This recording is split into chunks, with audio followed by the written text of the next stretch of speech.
देखो रिकॉर्डिंग का मैसेज किया, स्क्रीन शेयर है।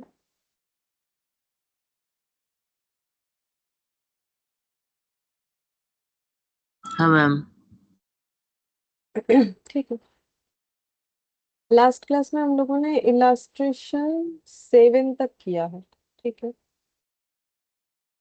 इलास्ट्रेशन 8, 8 नहीं किया। नहीं, ये 8 था। मैंने नोट डाउन नहीं किया, ये 8 है। इलास्ट्रेशन 8 तक किया है, 9 से करेंगे। हम लोग सिंगल एंट्री पढ़ रहे थे, तो इलास्ट्रेशन 9 में क्या बोला है? From the following data furnished by mister Manoj, you are required to prepare trading and profit and loss account for the year ended 31 March 2022। तो यहाँ पर मिस्टर मनोज का जो है, हमें ट्रेडिंग पीएल बैलेंस शीट बना के देने के लिए बोला है। As that date all working should form part of your answer, जो भी वर्किंग होगा वो मेरा आंसर का पार्ट ही माना जाएगा। ठीक है। फिर नेक्स्ट क्या है देखते हैं, इंफॉर्मेशन। क्रेडिटर जो है, क्रेडिटर का देखो ओपनिंग, ये जो है हमारा एसेट लाइबिलिटीज का डिटेल्स है। कैसे पता चला? ऊपर लिखा हुआ है एसेट एंड लाइबिलिटीज। ठीक है। दूसरा बात है ओपनिंग और क्लोजिंग डेट दिया हुआ है, तो ओपनिंग एसेट, क्लोजिंग एसेट। तो क्रेडिटर का ओपनिंग वैल्यू है, क्लोजिंग वैल्यू, और दोनों अलग अलग वैल्यू है। दोनों अलग अलग वैल्यू से ये पता चलता है कि इसका मतलब क्रेडिटर में कुछ ना कुछ चेंजेस हुआ है। मतलब ड्यूरिंग द ईयर अगर कोई चेंजेस नहीं होता तो ओपनिंग में भी इतना, क्लोजिंग में भी उतना ही होता, 15,770। तो इससे ये पता चलता है कुछ ना कुछ ट्रांजैक्शन हुआ है जिससे क्रेडिटर, पहले 15,770 था, अभी 12,400 हुआ है। तो नॉर्मली हमें यहाँ किन चीजों का वर्किंग नोट बनाना चाहिए? देखो, दो तरीके से हम लोग आइडेंटिफाई कर सकते हैं कि हमें किन चीजों का वर्किंग नोट बनाना चाहिए। एक तो उन चीजों का बनाएंगे जिसका हमारे पास एडिशनल इंफॉर्मेशन होगा, जैसे क्रेडिटर रिलेटेड अगर कोई एडिशनल इंफॉर्मेशन है, क्योंकि ऊपर तो इंफॉर्मेशन नहीं है। वैसे ये क्वेश्चन बस इतना ही है, ठीक है, बस इतना ही दे रखा है। एसेट लाइबिलिटी तो क्रेडिटर इतना बता रखा है, ठीक है। सन्ड्री एक्सपेंसेस आउटस्टैंडिंग बता रखा है। अच्छा, एडिशनल इंफॉर्मेशन, एक सेकेंड, ये कट गया है क्या question? Good evening ma'am. Good evening Supriti.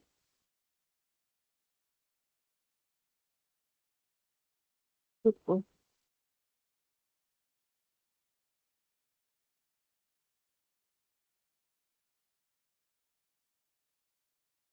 नहीं, ये क्वेश्चन इतना ही है, ठीक है। अच्छा, तो देखो, अगर मेरा एसेट लाइबिलिटीज का ओपनिंग क्लोजिंग चेंज हो रहा है तो कोई ना कोई ट्रांजैक्शन हुआ है, तो हम लोग चाहे तो क्रेडिटर का अकाउंट ओपन कर सकते हैं। क्यों कर सकते हैं? बिकॉज दोनों का वैल्यूज में चेंजेस है। बाकी देख लेंगे, अगर कोई एडिशनल इंफॉर्मेशन है तो हम लोग इसमें अकाउंट बनाएंगे, अदरवाइज हम लोग ये मानेंगे कि क्रेडिटर का वैल्यू कम हो जाने का मतलब क्या, हम लोगों ने क्रेडिटर को पे कर दिया है। पहले 15,770 था, अभी 12,400 है, मतलब हम लोगों ने क्रेडिटर को बैलेंस अमाउंट जो है वो पे किया, इसका मतलब ये होता है। बाकी अगर इस पे कोई ट्रांजैक्शन होगा तो उसके लिए अकाउंट ओपन करना पड़ेगा।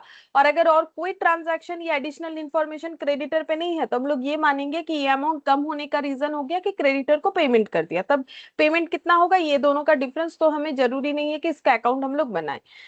फिर बोल रहे हैं सन्ड्री एक्सपेंसेस आउटस्टैंडिंग, इसमें भी वैल्यूज का चेंजेस है, तो हम लोग चाहे तो इसका भी अकाउंट बना सकते हैं, प्रोवाइडेड इस पे कोई एडिशनल इंफॉर्मेशन है तो बनाएंगे, नहीं तो नहीं बनाएंगे। सन्ड्री एसेट्स, इसमें भी चेंजेस है तो ये भी हम लोग अकाउंट ओपन कर सकते हैं। इन्वेंट्री ओपनिंग क्लोजिंग, इन्वेंट्री का कभी भी अकाउंट ओपन करने का जरूरत नहीं होता है, बना सकते हो चाहो तो, क्योंकि दोनों का डेटा अलग अलग है। मतलब ओपनिंग क्लोजिंग अगर बनाना चाहो बना सकते हो, बाकी कभी जरूरत नहीं पड़ता है, ठीक है।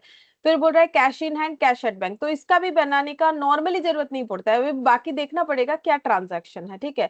और क्योंकि वैल्यूज चेंजेस है तो चाहो तो बना सकते हो, डिपेंड करता है कि क्या इंफॉर्मेशन हमारे पास अवेलेबल है। ट्रेड डेटर, तो ये तो बनाना ही पड़ेगा क्योंकि इसमें क्वेश्चन मार्क है, मेरे पास ओपनिंग डेटर अवेलेबल है ही नहीं, तो ओपनिंग डेटर नहीं होगा।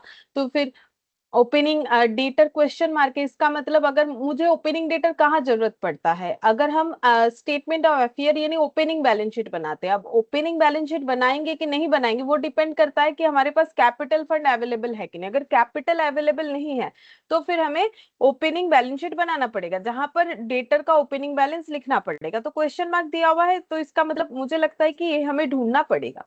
फिर देखो यहाँ पर ये एसेट लाइबिलिटीज का इंफॉर्मेशन खत्म। ठीक है, फिर देखो क्या दिया है, details relating to transaction in the year. ये देखो ट्रांजैक्शंस दे दिया। ठीक है, कि इस साल क्या क्या ट्रांजैक्शन हुए। पहला है cash and discount credited to debtor. हम लोगों ने डेटर को कितना कैश और डिस्काउंट जो है क्रेडिट किया है। ठीक है, क्रेडिट करने का मतलब जो एंट्री होता है ना, डेटर से कैश कलेक्ट करते हैं तो क्या लिखते हैं, cash account debit to debtor, तो डेटर को क्रेडिट करते हैं। डिस्काउंट देते हैं तो discount allowed debit to debtor. तो यहाँ पर बोला है कि हम लोगों ने डेटर को कैश और डिस्काउंट मिला के 64,000 से डेटर को क्रेडिट किया है। मतलब देखो, जब हम लोग डेटर को डिस्काउंट देते हैं तो हम लोग ऐसे लिखते हैं, cash discount allowed to debtor. ठीक है, तो डेटर को कितने से क्रेडिट किया है वो हमें बता दिया है 64,000, बट इसमें से कितना कैश है कितना डिस्काउंट है वो हमें नहीं पता, तो कैसे भी करके ढूंढना पड़ेगा अगर जरूरत पड़ा इस इंफॉर्मेशन का। सेल्स रिटर्न दे दिया है, तो सेल्स रिटर्न जो है वो भी डेटर से रिलेटेड आइटम है। बैड डेप्ट ये भी डेटर से रिलेटेड आइटम है। सेल्स कैश क्रेडिट मिला के इतना है, तो इसका मतलब हमें इसमें भी बाइफरकेशन चाहिए होगा, कैश सेल कितना है क्रेडिट सेल कितना है। ठीक है, फिर बोल रहा है कि discount allowed by trade creditor, purchase return, additional capital paid into bank, realisation from debtor paid into bank, cash purchase, cash expense, paid by cheque for machinery purchase, ये सब ट्रांजैक्शन है तो इसका जर्नल एंट्री पूछेंगे हम। Household expenses drawn from bank, cash paid into bank, cash drawn from bank, cash in hand, cheque issued to trade creditor. बस इतना, ये लास्ट इतना तक है। ठीक है, और हम लोग को प्रिपेयर करके देने के लिए बोला है ट्रेडिंग पीएल और बैलेंस शीट मिस्टर मनोज का। ठीक है, तो हम लोग पहले स्ट्रक्चर बना लेते हैं। Illustration 9।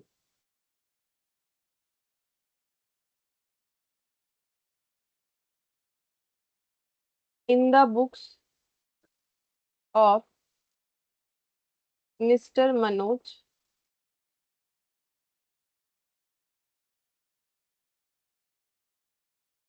Trading and profit and loss account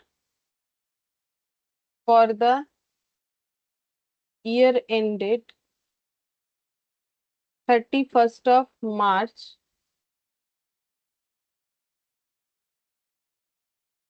2022। अच्छा, ये बस इतना ही जगह है।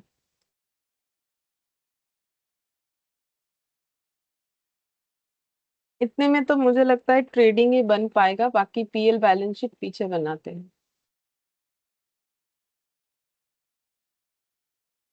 तो ये पीएल के लिए इतना जगह रख दिया।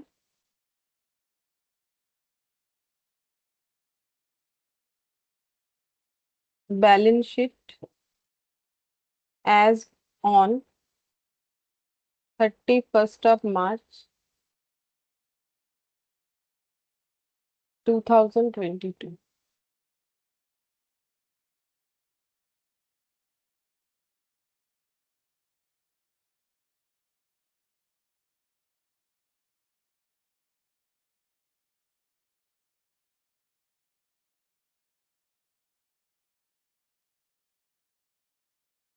नीचे जो भी वर्किंग नोट का जरूरत होगा वो बनाएंगे। ठीक है, तो सबसे पहले दिया हुआ है क्रेडिटर। क्रेडिटर का ओपनिंग और क्लोजिंग में चेंजेस है, प्लस क्रेडिटर का हमारे पास ट्रांजैक्शंस भी था, जैसे कि अभी अभी पढ़ा ना, जैसे cheque issued to trade creditor, purchase return, फिर यहाँ पर और क्या था क्रेडिटर से रिलेटेड, यहाँ discount allowed by trade creditor. तो बहुत सारा ट्रांजैक्शन है, तो इसका मतलब हमें क्रेडिटर का अकाउंट जरूर ओपन करना चाहिए। ठीक है, तो यहाँ पर हम बना लेते हैं क्रेडिटर।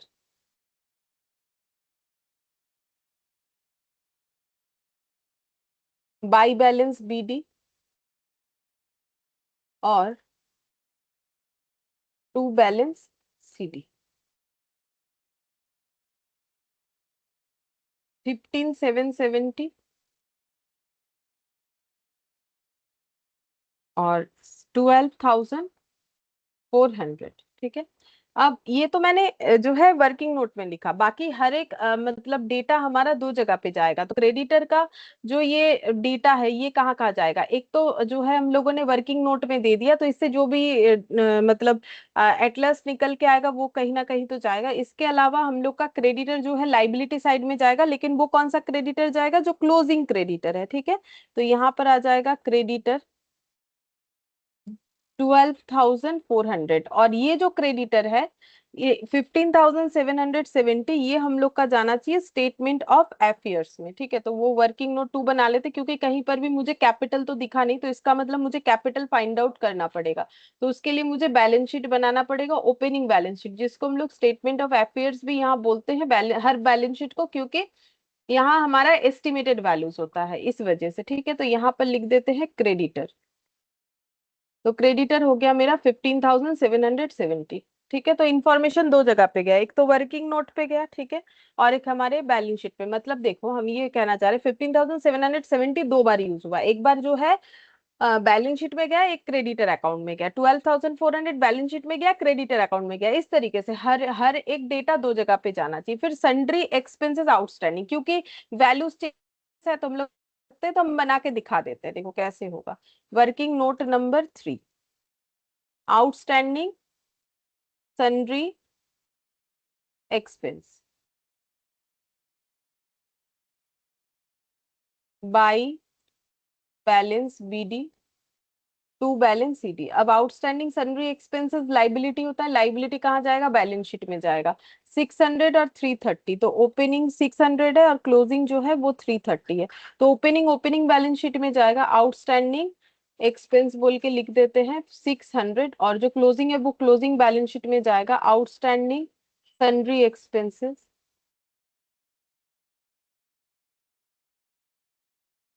330, ठीक है। तो ये भी देखो डेटा दो जगह पे चला गया, एक वर्किंग मतलब एक अकाउंट में चला गया, एक बैलेंस शीट में। 330 भी अकाउंट में और बैलेंस शीट में। फिर सन्ड्री एसेट, क्योंकि इसमें भी चेंजेस है तो इसका भी हम लोग चाहे तो अकाउंट बना सकते हैं। और वैसे खास कुछ इस पे इंफॉर्मेशन नहीं था, तो चाहो तो अवॉइड भी कर सकते हो, बट हम दिखा देते हैं बना के, ठीक है। तो कैसे समझना है कि क्या बनाए नहीं बनाए, वही हम बता रहे हैं। अगर वैल्यूज चेंजेस है तो बना सकते हो, ज्यादा ट्रांजैक्शन नहीं है तो भी बना सकते हो, और अगर ग्रीप आ जाए तो ज्यादा ट्रांजैक्शन नहीं होने पे स्किप कर देना चाहिए। 11,610 to balance BT, 11,610 balance CD 12,040। तो एक बार तो ये यहाँ पर आ गया, और एक बार कहाँ आएगा, बैलेंस शीट में आएगा, ओपनिंग और क्लोजिंग में। तो यहाँ पर लिखेंगे सन्ड्री एसेट्स 11,610, ठीक है, और यहाँ पर 12,040।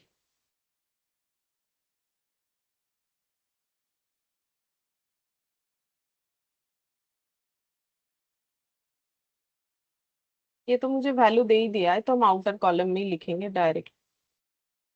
अच्छा, फिर इसके बाद इन्वेंट्री। तो इन्वेंट्री जैसे मैंने बोला है, कभी भी ये बनाने का जरूरत नहीं है, ठीक है। तो इसको हम लोग बनाएंगे नहीं, बनाना चाहो तो बना सकते हो, बट इसको बनाने का बिल्कुल ही जरूरत नहीं है। ये बिना बने ही हो जाएगा, मतलब चाहे वैल्यू सेम रहे या अलग रहे कोई फर्क नहीं पड़ता है। तो इन्वेंट्री 8040, तो ये एक ओपनिंग में जाएगा, एक क्लोजिंग में जाएगा। तो ओपनिंग वाले में इन्वेंट्री 8040, और क्लोजिंग वाले में इन्वेंट्री यहाँ पर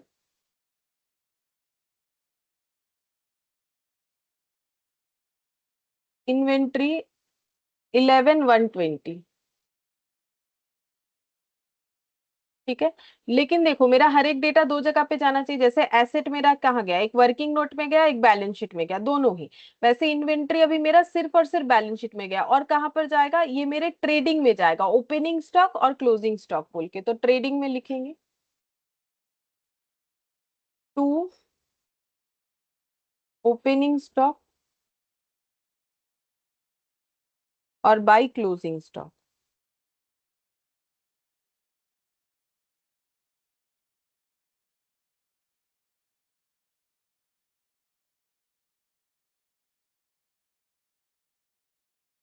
हर एक आइटम दो बार होना चाहिए पोस्टिंग, ठीक है, तभी जाके डबल एंट्री कंप्लीट होता है। अच्छा, फिर इसके बाद cash in hand and at bank, ठीक है। तो ये कैश जो है ये मेरे बैलेंस शीट में जाएगा, क्योंकि मैंने बोला हर एक चीज दो जगह पे जाना चाहिए, तो पहले हम यहाँ पर लिख लेते हैं cash in hand and at bank. ये क्लोजिंग वाला है, तो क्लोजिंग वाला मेरा है 8080, और ओपनिंग वाला ओपनिंग में चला जाएगा cash in hand and at bank. ये वैल्यू है 8080, सॉरी ये ओपनिंग वाला है ना, तो ये हो जाएगा 6960, 6960, ठीक है। तो ये एक जगह पे बैठा, दूसरा और कहाँ जाना चाहिए, तो इसका क्योंकि वैल्यूज चेंजेस है तो हम लोग इसको वर्किंग नोट में दिखा देते हैं। तो वर्किंग नोट में लिखेंगे cash in hand and at bank. इससे ये पता चलता है कि cash in hand and at bank मतलब बैंक और इन हैंड दोनों मिला के हमें दिया हुआ है। मतलब हमारे पास कैश इन हैंड भी है, कैश एट बैंक भी है, तो मुझे दो कॉलम बनाना चाहिए, कैश का अलग, बैंक का अलग, ठीक है। कैश का अलग, बैंक का अलग। और इसका और एक रीजन भी है इसको अलग से बनाने का। अगर हम लोग इंफॉर्मेशन में जाएंगे तो लास्ट में देखा जा सकता है कि हमें एक बैलेंस दिया है, कैश इन हैंड अलग से दिया है, ठीक है। तो इसका मतलब मेरा बैंक ट्रांजैक्शन, कैश ट्रांजैक्शन मुझे अलग करना पड़ेगा। वैसे यहाँ पर कंबाइनली दिया हुआ है, तो कंबाइनली जो दिया हुआ है उसे हमें स्प्लिट करना पड़ेगा। कैसे करेंगे वो तो देखना पड़ेगा, क्या इंफॉर्मेशन अवेलेबल है। तो 6960 और 8080 हम लिख नहीं सकते, क्यों? क्योंकि वो दोनों मिला के है, ठीक है। हाँ, बस इतना बोल सकते हैं कि मेरे पास टू बैलेंस बीडी अवेलेबल है और बाई बैलेंस सीडी अवेलेबल है, लेकिन कितना होगा वो अभी लिख नहीं पा रहे। क्यों नहीं लिख पा रहे? क्योंकि मेरे पास कंबाइनली दो वैल्यू है, कैश और बैंक का मिला के, इसीलिए नहीं लिख पा रहे। तो अभी ये जो है मुझे गैप रखना पड़ेगा। फिर ट्रेड डेटर, तो working note number 6, debtor.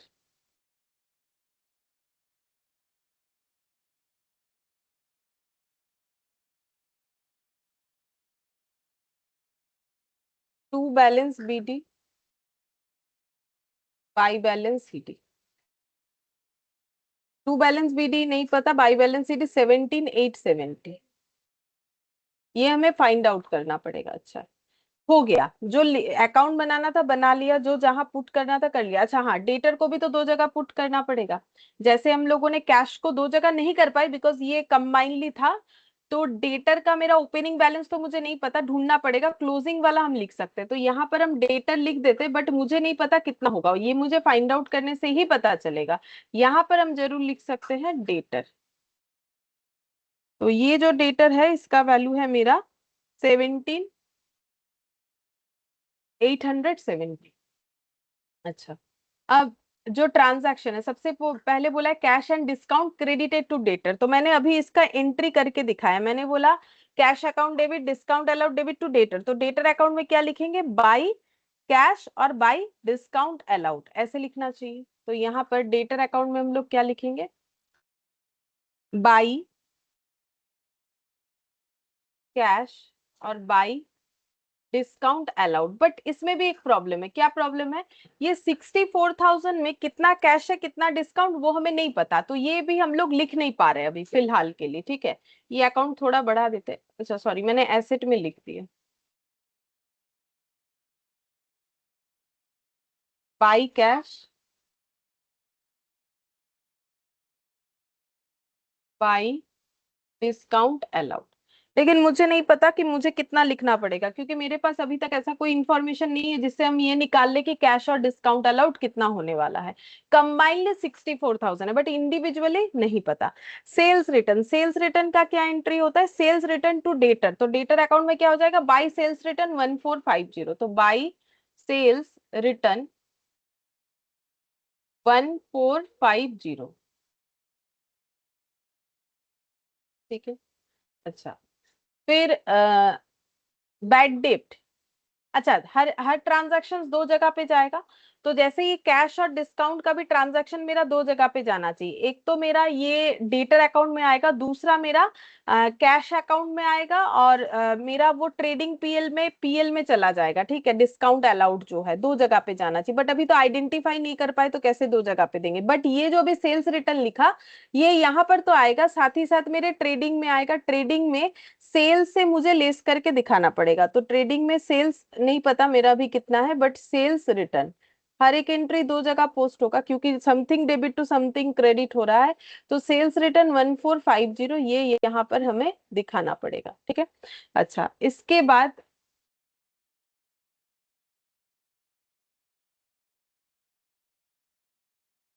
Sales return के बाद देखते हैं नेक्स्ट क्या है। सेल्स रिटर्न के बाद है बैड डेप्ट, तो बैड डेप्ट का एंट्री क्या होता है, बैड डेप्ट टू डेटर, तो क्या हो जाएगा, बाई बैड डेप्ट 420, बाई बैड डेप्ट 420, और कहाँ जाएगा, पीएल में जाएगा, टू बैड डेप्ट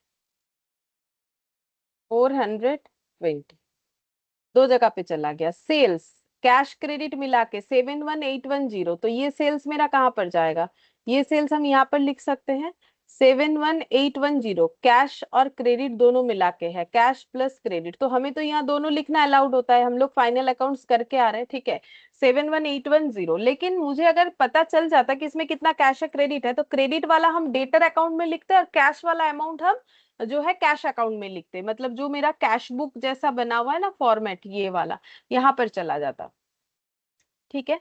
तो अभी तो मुझे पता नहीं, बट डेटर टू सेल्स कुछ ना कुछ तो मुझे फाइंड आउट करना पड़ेगा कितना होगा, क्योंकि कैश सेल भी है तो कैश टू डेटर होगा, ये भी मुझे पता है, ठीक है, ये भी मुझे पता है, बट अमाउंट मुझे नहीं पता कि कहाँ कितना लिखे, ठीक है, तो ये जगह मैंने फाका रख दिया। फिर discount allowed by trade creditor 700, trade creditor ने डिस्काउंट दिया है तो डिस्काउंट मिला है, तो क्रेडिटर टू डिस्काउंट रिसिप्ट, तो क्रेडिटर अकाउंट में टू डिस्काउंट रिसिप्ट 700 हो जाएगा, क्रेडिटर अकाउंट में to discount receipt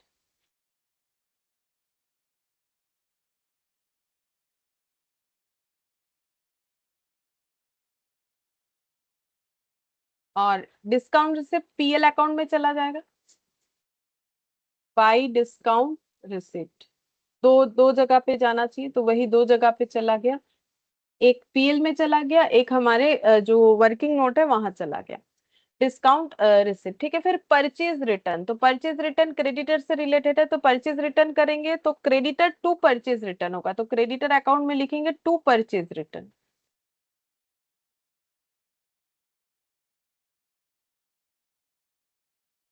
creditor account में टू परचेज रिटर्न, तो ये वैल्यू हो जाएगा हम लोग का 400, और परचेज रिटर्न परचेज से लेस करके ट्रेडिंग में दिखाना पड़ेगा, तो टू परचेज जो भी आएगा उससे लेस करके मुझे दिखाना पड़ेगा परचेज रिटर्न, लेस परचेज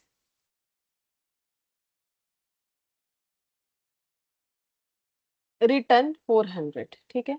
फिर additional capital paid into bank, bank में हम लोगों ने और कैपिटल जो है इंट्रोड्यूस किया है, तो फिर बैंक में पैसा डाला है, तो बैंक टू कैश हो जाएगा 8500, बैंक टू कैश हो जाएगा, ठीक है। तो यहाँ पर मुझे लिखना पड़ेगा bank account debit to cash, ये कॉन्ट्रा एंट्री होता है, ठीक है, क्योंकि कॉन्ट्रा एंट्री इसीलिए क्योंकि यहाँ पर टू कैश का भी पोस्टिंग होगा और बाई बैंक का भी पोस्टिंग होगा, ठीक है, तो यहाँ पर लिख देंगे बाई बैंक, तो बैंक बोल के कैश के कॉलम में आएगा, ठीक है।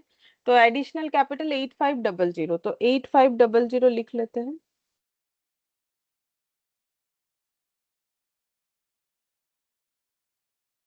एक मिनट, थोड़ा सा एंट्री शायद मैंने गलत बता दिया, additional capital paid into bank, bank में हम लोगों ने कैपिटल, तो फिर कैपिटल इंट्रोडक्शन का एंट्री क्या होता है, कैश टू कैपिटल होता है, तो यहाँ पर बैंक टू कैपिटल होगा, सॉरी ये कॉन्ट्रा एंट्री थोड़ी ना होगा, बैंक टू कैपिटल होगा, कैपिटल इंट्रोडक्शन का एंट्री, कैपिटल एडिशनल कैपिटल हम लोगों ने और इंट्रोड्यूस किया, मतलब कैपिटल पहले से तो डाला ही था बिजनेस में, फिर से कैपिटल डाला, तो एंट्री होता है कैश टू कैपिटल, किंतु बैंक में किया है तो बैंक टू कैपिटल हो जाएगा, तो बैंक टू कैपिटल बोल के यहाँ पर 8500 बैंक अकाउंट में आएगा। मैंने थोड़ा सा स्टार्ट मतलब इसमें इस ट्रांजैक्शन को पहले गलत बता दिया, मैंने बोला कि कैश टू बैंक नहीं, वो तो जब हम लोग बैंक में पैसा डिपॉजिट करते हैं, बट यहाँ पर हम लोग कैपिटल जो है इंट्रोडक्शन कर रहे हैं, तो कैश टू कैपिटल क्योंकि बैंक ट्रांजैक्शन है तो बैंक टू कैपिटल।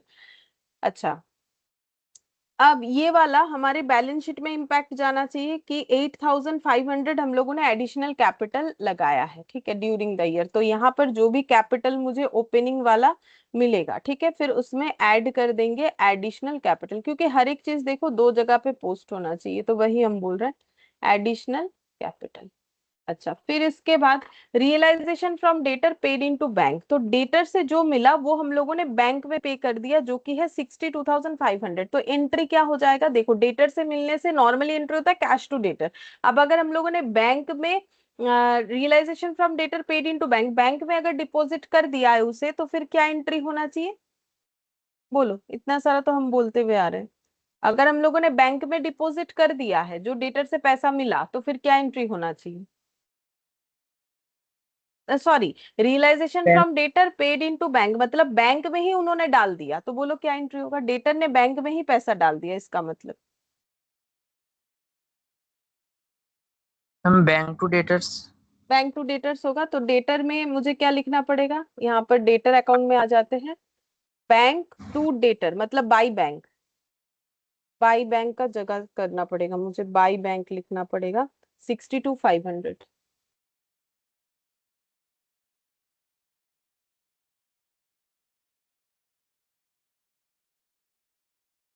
अच्छा, ये नीचे करते 17,870।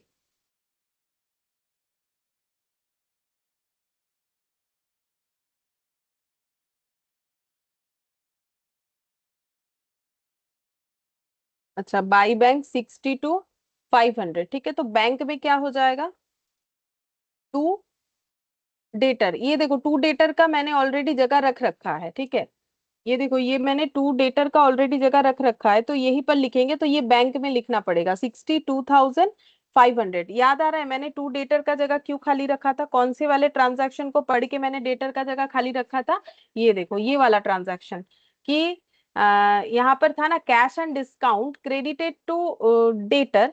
तो इसका मतलब हम लोगों ने डेटर से जो कैश लिया और डेटर से डेटर को जो डिस्काउंट दिया, ठीक है, तो फिर मेरा एंट्री क्या था, cash account debit, discount account debit, और यहाँ पर cash account debit, discount account debit, और टू क्या था, डेटर।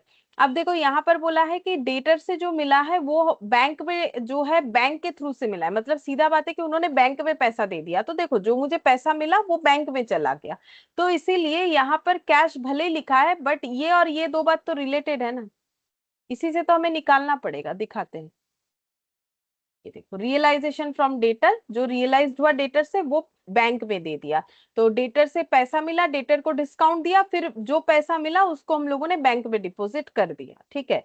तो इसी वजह से ये जो एंट्री था इसको ही मैंने खाली रखा था वहां पर टू डेटर बोल के, ठीक है, और ये बाई कैश बोल के यहाँ पर ये वाला एंट्री ही मैंने खाली रखा था, तो ये एंट्री कैश के जगह बैंक हो जाएगा, मतलब हम ये कहना चाह रहे हैं ये 62,500 ये कैश के जगह पे आना चाहिए था, ठीक है। अब कैश की जगह मुझे बैंक से दिखाना पड़ेगा, क्योंकि बोला है कि डेटर से मिलने वाला पैसा हम लोग बैंक में डाल दिए, तो फिर ये बाई कैश लिखने का तो कोई मतलब नहीं होता है, या तो वो बाई बैंक वहीं पर कर दो, मैंने क्योंकि मिटा के नीचे कर दिया है तो मैंने बाई कैश हटा दिया, पहले मुझे बोलो ये इतना तक समझ में आ गया।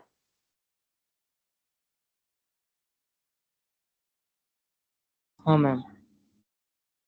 अच्छा, अब देखो ये जो ट्रांजैक्शन है कहाँ गया, ये वाला रियलाइजेशन फ्रॉम डेटर, ये हमें दो जगह पे पुट करना चाहिए, कर दिया हम लोगों ने, ठीक है। अच्छा, अब एक चीज तो समझ में आ रहा है कि अगर मुझे डेटर से रियलाइज हुआ है 62,500, और मुझे यहाँ पर 64,000 डेटर क्रेडिट किया है मैंने, मतलब मेरा एंट्री क्या हुआ था, cash discount allowed to debtor 64,000, जिसमें से कितना कैश मिला वो पता है, जो कि मैंने बैंक में डाल दिया 62,500, तो डिस्काउंट कितना दिया, मतलब डेटर का बिल बना था 64 का, बट मैंने उससे 62,500 लिया, तो फिर कितना डिस्काउंट दिया, ये दोनों का डिफरेंस ऑब्वियसली कितना हो रहा है,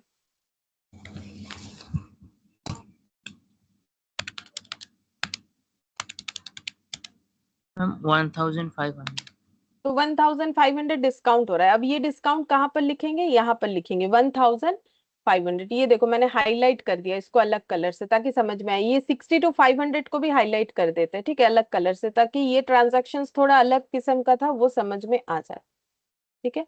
अच्छा, अब ये डिस्काउंट अलाउड कैसे निकाला, ये देखो यहाँ ऊपर दिखा देते कैसे निकाला, अलग कलर से दिखा देते, हम लोगों का 64,000 से डेटर को हम लोगों ने कैंसिल किया 62,500 रिसीव करते हुए, है ना, तो 1,500 का हम लोगों ने डिस्काउंट दे दिया। अब डिस्काउंट यहाँ तो पुट होगा, और कहाँ पर डिस्काउंट पुट होना चाहिए, डिस्काउंट अलाउड हम लोग के पीएल में जाना चाहिए, तो पीएल में लिख देंगे टू डिस्काउंट अलाउड।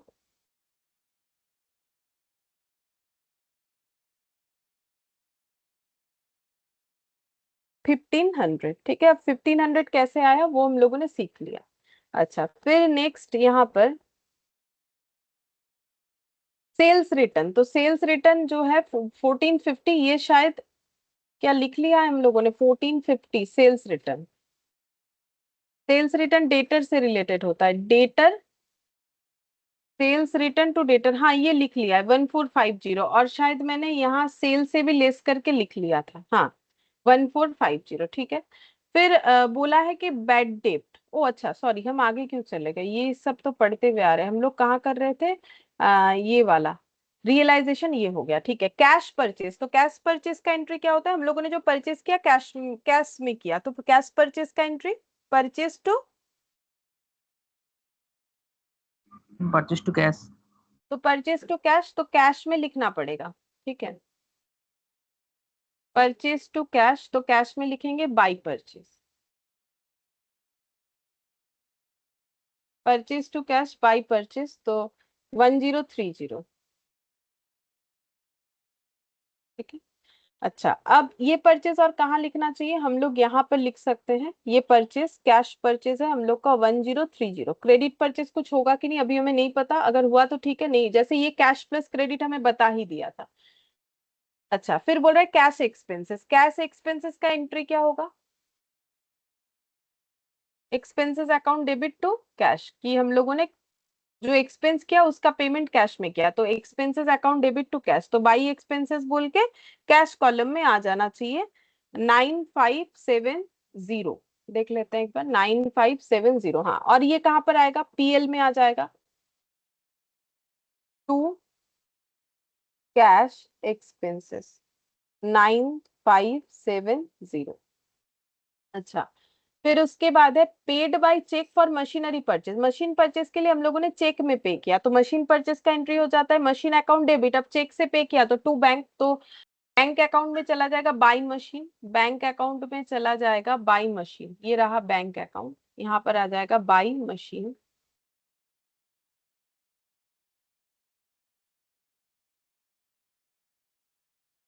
$430, और मशीन अकाउंट में चला जाएगा, मशीन अकाउंट मतलब फिक्स्ड एसेट सन्ड्री एसेट, ठीक है, तो यहाँ पर हो जाएगा टू बैंक, कितना है 430, इतने का हम लोगों ने खरीदा। अच्छा, अब ये 430 कहाँ जाना चाहिए, ये 430 ड्यूरिंग द ईयर परचेज हुआ है, तो 11,610 में 430 ऐड हो जाएगा, तो देखो मैंने यहाँ पर क्योंकि मुझे 12,040 मिल गया था तो मैंने लिख दिया, बाकी अगर चाहे तो हम लोग ऐसे प्रेजेंट कर सकते हैं, लाइक 11,610 मेरा ओपनिंग बैलेंस है, प्लस कर देंगे परचेज, तो परचेज का वैल्यू है 430, तो करने से कितना आता है देख लो,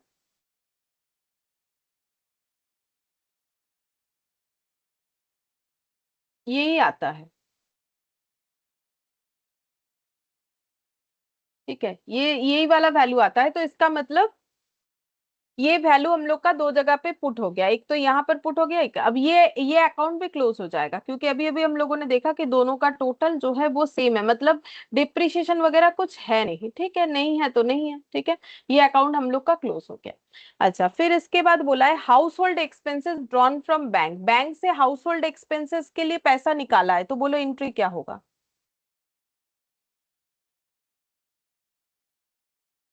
हाउस होल्ड एक्सपेंसेस पर्सनल खर्चा होता है, by drawings, drawings to bank, तो बाई ड्रॉइंग्स 3180, अच्छा, और ये कहां पर जाएगा, ये कैपिटल से लेस होगा,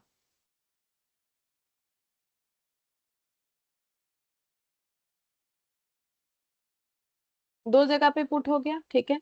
कैश पेड इनटू बैंक, इसका एंट्री क्या होगा, बैंक में कैश पे किया, बोलो इसका एंट्री क्या होगा,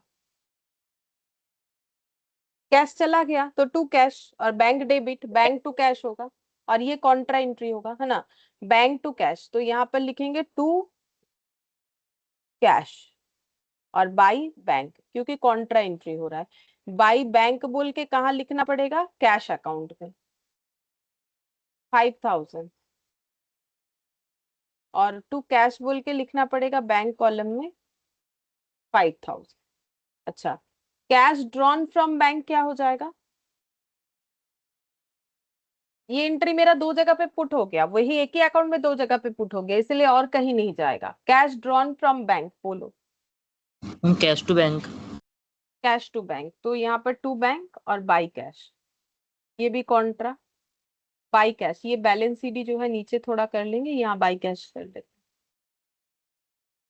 बाई कैश बोल के बैंक कॉलम में आएगा 9240, और ये यहाँ पर आएगा। ये एंट्री भी देखो दो जगह पे पुट हो गया। कैश इन हैंड, ये मुझे क्लोजिंग बैलेंस बता दिया है, कैश का 1200 है, तो यहाँ पर लिख लेते हैं by balance CD. Cash in hand closing balance है 1200। अच्छा, ये और कहाँ पुट होना चाहिए? ये और एक जगह पे पुट होगा, मेरे क्लोजिंग बैलेंस शीट में पुट हो जाएगा। ये देखो यहाँ पर दोनों मिला के लिखा हुआ है, बट मुझे कैश इन हैंड अलग से पता है 1200, तो हम अलग अलग लिखेंगे। कैश इन हैंड है और यहाँ नीचे कैश एट बैंक भी कर देते, क्योंकि मेरे पास डेटा अवेलेबल है तो हम लिख ही सकते हैं।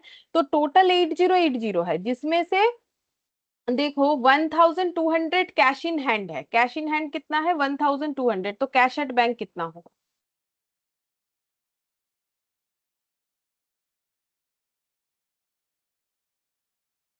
कैश एट बैंक कितना होगा बोलो? माइनस करने से ही तो पता चलेगा। 8080 टोटल है दोनों मिला के, और इन हैंड अगर ये है तो फिर एट बैंक कितना हो जाएगा? माइनस करने से ही पता चलेगा। 6880। 6880। तो अब ये देखो, अलग लिख सकते हो, चाहो तो एक साथ भी लिख सकते हो, लेकिन इसका अलग लिखना वर्किंग नोट में बहुत ज्यादा जरूरी है। वर्किंग नोट में कैश इन हैंड हम लोगों ने लिख लिया इतना क्लोजिंग, ठीक है। तो अब कैश एट बैंक भी क्लोजिंग हम लोग लिख सकते हैं। कैसे लिखेंगे? यहाँ जो निकाला ना, ये यहाँ से लिख सकते हैं 6880, ठीक है। अब ये कैसे निकाला? क्योंकि हमें क्लोजिंग का टोटल पता था, ठीक है। यहाँ पर भी लिख देते कैसे करके निकाला। तो क्लोजिंग का टोटल हमें पता था 8080, उससे 1200 माइनस किया तो ये वैल्यू आ गया, ठीक है। अच्छा, अब बोला है cheque issue to trade creditor. Creditor को चेक इशू किया है, तो एंट्री क्या होगा? Creditor to bank 60,270। Creditor to bank 60,270, ठीक है। तो बैंक में क्या लिखना पड़ेगा? By creditor. तो ये थोड़ा सा जगह बच गया है, लिख देते हैं, चलो। बाई क्रेडिटर बैंक कॉलम में बाई क्रेडिटर बोल के आ जाएगा 60,270, ठीक है। अच्छा, अब धीरे धीरे करके एक एक चीज हमें क्लोज करते जाना पड़ेगा, ठीक है। क्या क्लोज करें? देखो, सबसे पहले हम लोग वर्किंग नोट जो है वो देखते हैं, और उसको क्लोज उसके हिसाब से हम लोग चलते हैं, देखते हैं क्या क्लोज कर सकते हैं। तो सबसे पहले क्रेडिटर में तो सब लिखा हुआ है। क्रेडिटर को क्लोज करने से हमें क्या मिलेगा? क्रेडिटर का मेन एंट्री होता है क्रेडिटर टू परचेज। जो मेरे यहाँ पर जो ट्रांजैक्शंस दिया हुआ था उसमें ये अवेलेबल नहीं था, इसका मतलब क्रेडिटर का अगर लेजर बैलेंस नहीं हो रहा है तो फिर जो बैलेंसिंग फिगर आएगा वो परचेज वाला आएगा, तो मेरे हिसाब से इधर आना चाहिए। नहीं तो फिर कैसे पता चलेगा अब कि हमारा क्रेडिट परचेस कितना? अब क्रेडिट परचेस होगा, उसका भी एक रीजन है। देखो, क्रेडिट परचेस होगा ही होगा, क्योंकि हम लोगों ने पहला बात है क्रेडिटर को चेक इशू किया, तो इसका मतलब हम लोगों ने क्रेडिटर बनाया, तो फिर कैश में परचेस नहीं किया, लेकिन हम लोगों ने दोनों तरीके का परचेस किया। कैश परचेस हमें सेपरेटली दे दिया है, और जो हम लोग का क्रेडिट परचेस है, मतलब जो क्रेडिट परचेस है वो क्या देख के पता चलेगा पता है? ये देखो, discount allowed purchase return cash purchase दिया है। चलो, कुछ बोला नहीं है कि क्रेडिट परचेस होगा कि नहीं। हम लोगों ने चेक इशू किया क्रेडिटर को, ये एक हिंट्स हो सकता है कि हाँ मैंने जो है उधार में लिया था तो बाद में चेक इशू किया। बाकी ये बैलेंसिंग फिगर अगर इधर कुछ आता है तो वो परचेस को ही बताएगा, तो फिर वो क्रेडिट परचेस हो जाएगा। तो credit purchase, sorry, credit purchase का एंट्री तो परचेस टू क्रेडिटर होता है, मतलब बाई परचेस इधर आना चाहिए, ठीक है। अगर आएगा तो, नहीं आएगा तो इसका मतलब कोई किसी तरीके का क्रेडिट परचेस था नहीं। तो अब देखो कितना आ रहा है, चेक करके देखना पड़ेगा।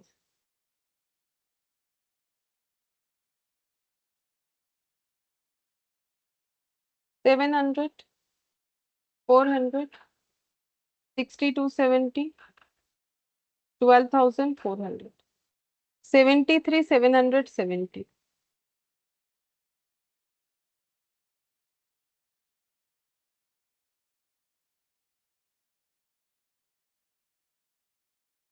58,000 आ रहा है। ठीक है, तो इसको हम लोग बोलेंगे क्रेडिट परचेस। और ये कहाँ पुट होना चाहिए क्रेडिट परचेस?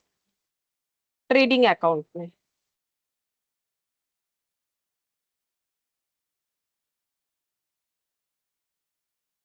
ठीक है, अच्छा इसके बाद नेक्स्ट देखते हैं वर्किंग नोट में क्या क्लोज होगा। स्टेटमेंट ऑफ अफेयर्स, ठीक है, वो क्लोज होने के लिए पहले तो मुझे डेटर का बैलेंस चाहिए, तो ये तो हम लोग क्लोज नहीं कर सकते अभी। ठीक है, जब तक मुझे पूरा इंफॉर्मेशन नहीं मिलेगा तो नहीं क्लोज कर सकते हैं। सन्ड्री एक्सपेंसेस आउटस्टैंडिंग जो है ये चाहे तो हम लोग क्लोज कर सकते हैं। ठीक है, तो ये ओपनिंग क्लोजिंग एक्सपेंसेस है। और हम लोग का कैश एक्सपेंसेस हमें बताया था, ये देखो हमें बताया था ना 9570, तो एक्सपेंस अकाउंट में हम लोग लिख सकते हैं टू कैश 9570। ठीक है, तो बाकी जो बैलेंस आएगा वो कहां पर जाएगा? पीएल में। तो बोलो कितना हो जाएगा? 9,900 और 600 माइनस हो जाएगा तो कितना हो जाएगा? 9,300 बैलेंसिंग फिगर। ठीक है, तो क्योंकि एक्सपेंसेस आउटस्टैंडिंग एक्सपेंसेस तो लाइबिलिटी होता है, लेकिन मेरा आउटस्टैंडिंग इतना है तो मैंने पे कितना की करना चाहिए था ड्यूरिंग द ईयर, तो ड्यूरिंग द ईयर 9,300, तो यही मेरा पीएल में जाना चाहिए एक्सपेंसेस बोल के। तो यहाँ पर ये जो मैंने 9570 लिख दिया ये गलत हो गया। ठीक है, क्यों गलत हो गया? क्योंकि ये मैंने कैश डेटा दिखा दिया, बट मेरा पीएल तो कैश डेटा के ऊपर डिपेंड नहीं है, मेरे ड्यूरिंग द ईयर खर्चे के ऊपर डिपेंड करता है। तो मेरा ये 9,300 होना चाहिए। मैंने जो डेटा लिखा था डायरेक्टली इधर से उधर वो गलत हो गया, क्योंकि कुछ दिन पहले इनपीओ किया, याद करो, रिसिप्ट पेमेंट अकाउंट की तरह हो गया ना ये वाला कैश बुक जो है। ठीक है, तो मैंने 9570 का कैश में खर्चा पे किया, लेकिन जरूरी तो नहीं है कि वो इसी साल का है, तो मुझे इस साल का खर्चा निकालना पड़ेगा। तो मैंने इस साल का खर्चा जो है 9,300 इनकर्ड किया है। ठीक है, लेकिन पेमेंट 9570 किया है, फिर भी मेरा 330 बाकी रह गया। बात समझो, मेरा इस साल का खर्चा है 9,300, मैंने 9570 पे किया, फिर भी मेरा 330 बाकी रह गया। क्यों? क्योंकि मेरा पहले से 600 का एक्सपेंसेस बाकी था। तो मेरे ड्यूरिंग द ईयर का खर्चा ये होगा। जो मैंने वो लिख दिया था वो गलत हो गया था। ठीक है, वैसा नहीं चलेगा। तो क्रेडिटर क्लोज हो गया, आउटस्टैंडिंग एक्सपेंसेस क्लोज हो गया, सन्ड्री एसेट तो पहले ही क्लोज हो गया था। अच्छा, अब क्लोज होने में बाकी है मेरा ये cash in hand and bank और डेटर। तो हम डेटर को बाद में क्लोज करेंगे, पहले cash in hand and at bank को मुझे क्लोज करना पड़ेगा। क्यों? क्योंकि डेटर में मेरा दो फिगर खाली है। ठीक है, एक क्रेडिट सेल का और एक जो है मेरा डेटर का ओपनिंग बैलेंस। अब क्रेडिट सेल हुआ है कि नहीं हुआ है वो मेरे पास कंफर्मेशन तो है नहीं उस तरीके से। ठीक है, कि क्रेडिट सेल हुआ है कि नहीं, चलो देख लेते हैं कंफर्मेशन है कि नहीं। हाँ देखो, कैश एंड क्रेडिट सेल हुआ है, कंफर्म है, तो मतलब ये दोनों ही डेटा मुझे फाइंड आउट करना पड़ेगा। अब दो फिगर तो लेजर बैलेंस से नहीं निकाल सकते हैं, तो क्या करेंगे हम लोग यहाँ पर कैश और बैंक अकाउंट को पहले क्लोज करेंगे। करने से हमें कुछ ना कुछ इंफॉर्मेशन ऐसा मिलेगा जिसके हेल्प से हम लोग जो है यहाँ पर डेटर अकाउंट को शायद कर सके। तो चलो देखो, पहले कैश को और बैंक को क्लोज करते हैं। अच्छा, जिसमें हमारे पास एक कंबाइंड कैश और बैंक का ओपनिंग बैलेंस अवेलेबल है, देखते हैं। ये देखो यहाँ पर cash in hand at bank 6960, ये जो है हमें टोटल में दे रखा है। ठीक है, तो पहले चेक करते कितना आएगा। तो क्या निकाल सकते हैं यहाँ से हम लोग? बैंक बैलेंस निकाल सकते हैं। ठीक है, या कैश बैलेंस निकाल सकते हैं, कोई भी। ठीक है, तो मुझे बोलो इधर का बैंक का टोटल 430, 3180, 9240, 6270, 6880 कितना हो जाएगा?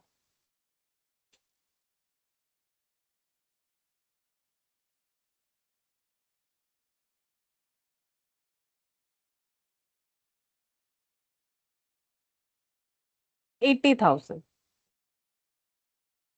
ठीक है, तो 80,000 से लेस करो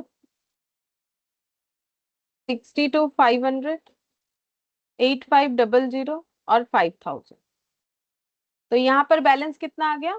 4,000। ठीक है, और ये दोनों टोटल करके कितना है? 6960। ये देखो, ये दोनों टोटल करके है हम लोग का 6960। तो अगर ये दोनों का टोटल 6960 और एक वैल्यू 4,000 है, तो बाकी कितना हो जाएगा? 60। ठीक है, तो इसका मतलब ओपनिंग कैश और बैंक का बैलेंस हमें पता चल गया। क्या ये मुझे ओपनिंग बैलेंस शीट में लिखना पड़ेगा? नहीं, मैंने कंबाइन वाला लिख दिया है, अलग अलग नहीं भी लिखेंगे तो भी चल जाएगा। ठीक है, अच्छा अब कैश का जो साइड है वो हम लोग क्लोज करते हैं, तो 1030 प्लस 9570 प्लस 5000 प्लस 1200, तो ये हो जाएगा 16800 माइनस 2960 माइनस 9240, तो बैलेंस बच रहा है 4600। अब ये 4600 को क्या बोलेंगे? तो हम लोगों ने अभी अभी पढ़ा कि हम लोग का कैश क्रेडिट सेल दोनों तरीके का है, तो कैश सेल का एंट्री क्या होता है? Cash to ma'am sales cash होता है।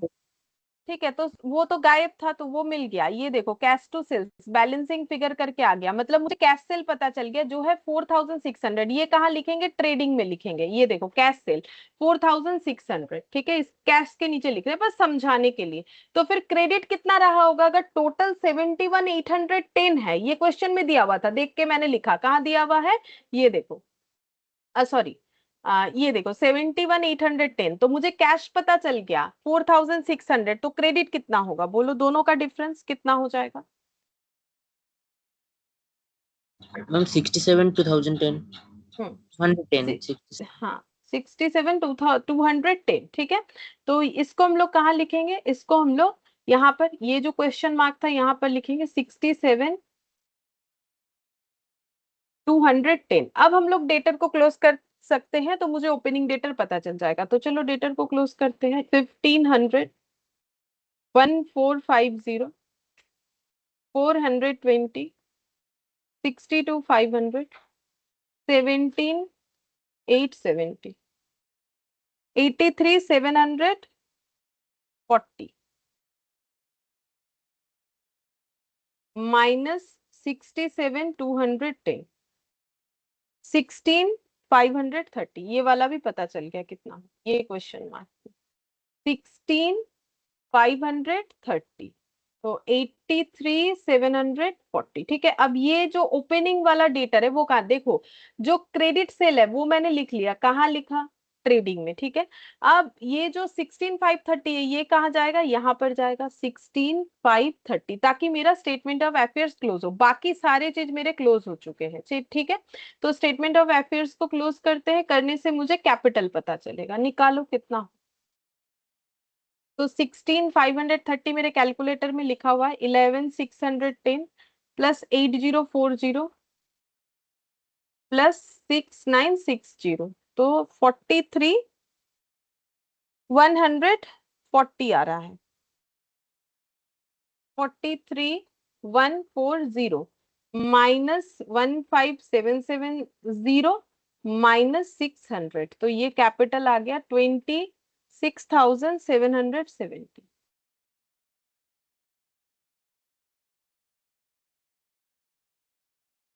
26,000 ये यहाँ पर आ जाएगा 26,770। ठीक है, अच्छा अब वर्किंग नोट सारा कंप्लीट है। अब मुझे क्या करना है? पहले ट्रेडिंग को क्लोज करेंगे, फिर पीएल को, नेट प्रॉफिट नेट लॉस जो भी मिलेगा उसको बैलेंस शीट में ट्रांसफर करके बाकी सारी चीजों को क्लोज कर देंगे। तो ये वाला देखते हैं, 1030 प्लस 58,000 माइनस 400, 58,630। ठीक है, 58,630 ये हो गया मेरा। अब प्रॉफिट लॉस देखना पड़ेगा, अच्छा इधर भी तो माइनस करके देखना पड़ेगा कितना हो रहा है। 71,810 माइनस 1450, तो ये हो जाएगा 70,360 प्लस 6 प्लस 2 8 3 प्लस 1 4 1 81,480 81,480 माइनस ये वाला value,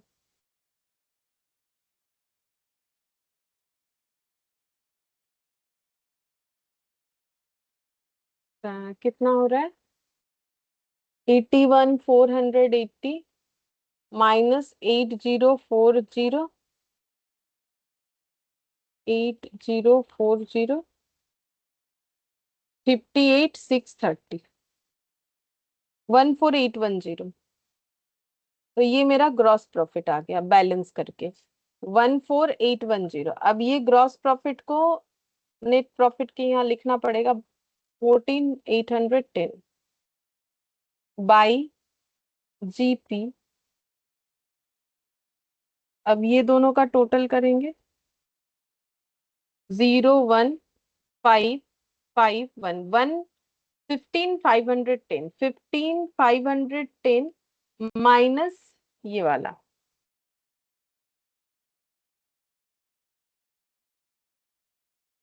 1920 4290 net profit.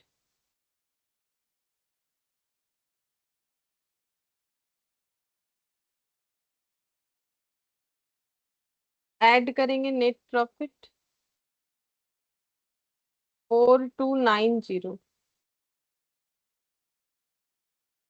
4290 plus 26770 plus 8500 minus 3180 36380 plus 12400 plus 330 49110। इधर वाला भी आ रहा है कि नहीं वो देखना है।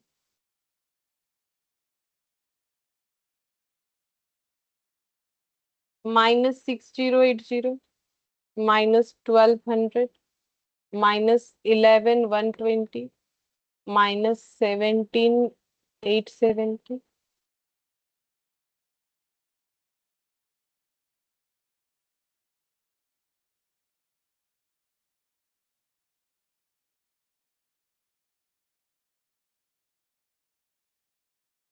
ये क्या हो गया?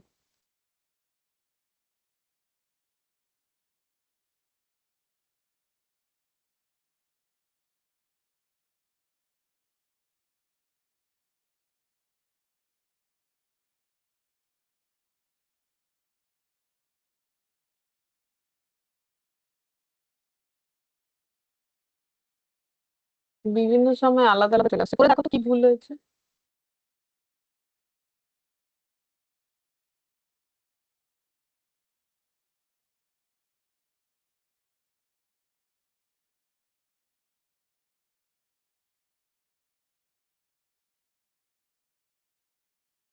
हाँ ठीक है 49110 आ रहा है, मैंने शायद कुछ गलत कैलकुलेशन कर दिया।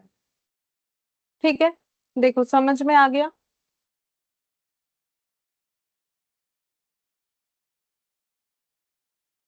हाँ मैम।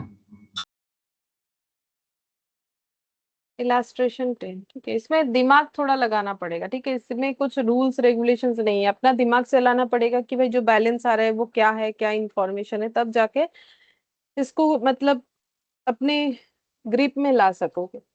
तो मिस्टर अनूप रन से wholesale business wherein all purchase and sales are made on credit. तो इससे ये पता चल रहा है हमारा कैश परचेज या कैश सेल नहीं होगा, मतलब cash to sales purchase to cash ये वाला एंट्री हम लोग का नहीं होगा, हमेशा क्रेडिट मतलब परचेज टू क्रेडिटर और डेटर टू सेल वाला एंट्री होगा, ये हमें दिमाग में रखना है।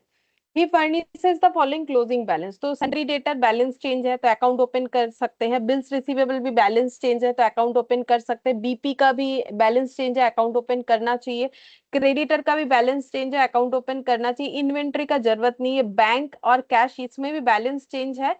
बाकी इंफॉर्मेशन बताएगा कि कितना जरूरी है ओपन करना। तो मेरे हिसाब से इन्वेंट्री के अलावा बाकी सारे अकाउंट्स ओपन होने चाहिए। अब समरी दे दिया है कैश ट्रांजैक्शन का, कैश ट्रांजैक्शन ठीक है, मतलब यहाँ पर जो भी कैश का इनफ्लो या आउटफ्लो होगा वो कैश बेसिस पे होगा। ठीक है, तो यहाँ पर इंफॉर्मेशन है 0.1 है 2 3 4 इस तरीके का बहुत सारा इंफॉर्मेशन है। नीचे ये यहाँ तक जो है कैश ट्रांजैक्शन, फिर उसके बाद है अदर इंफॉर्मेशन, प्रिपेयर करने बोला है ट्रेडिंग एंड पे, बहुत लंबा लाइन मतलब लिस्ट है, तो हम लोग पढ़ते हुए कर लेंगे, एक बार फिर पढ़ेंगे फिर करेंगे तो ये बहुत ज्यादा टाइम टेकिंग हो जाएगा। तो trading and profit and loss account of mister Anu for the year ended 31 March 2022 and balance sheet as on that date, मतलब वही जैसा अभी किया वैसा ही एक क्वेश्चन दे दिया। तो पहले स्ट्रक्चर बनाते हैं। Illustration 10 in the books of mister Anu, in the books of mister Anu trading and profit and loss account for the year ended 31st of March 2022.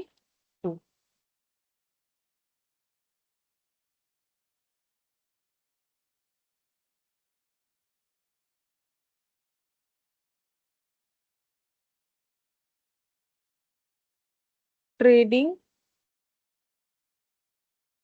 PL और बैलेंस शीट थोड़ा ज्यादा ही जगह रख देते हैं क्योंकि बहुत सारा इंफॉर्मेशन है, मुझे भी नहीं पता कि कितना जगह चाहिए होगा। ठीक है, तो थोड़ा एक्स्ट्रा करके रख दो। ठीक है, हम भी एक्स्ट्रा रख रहे हैं ताकि कम ना हो और जो भी हो। ठीक है, मैंने इतना बड़ा रख दिया है, ट्रेडिंग पीएल हो जाएगा मेरे हिसाब से। ठीक है, कितना ही डेटा होगा। Balance sheet as on 31st of March 2022।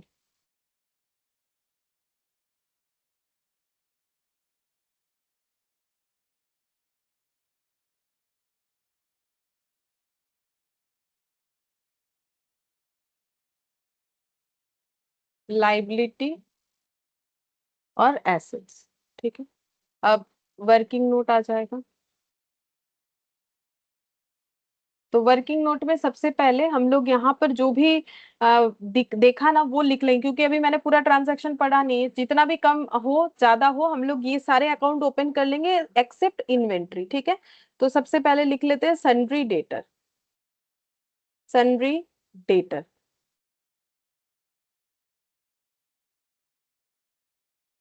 To balance BD by balance CD 70,000 92,000। ठीक है, सिमिलरली ये और कहाँ जाना चाहिए, ओपनिंग बैलेंस शीट और क्लोजिंग बैलेंस शीट में जाना चाहिए। ठीक है, तो क्लोजिंग बैलेंस शीट में तो लिख देंगे क्लोजिंग बैलेंस शीट क्योंकि बना हुआ है यहाँ पर, तो यहाँ लिख देते हैं सन्ड्री डेटर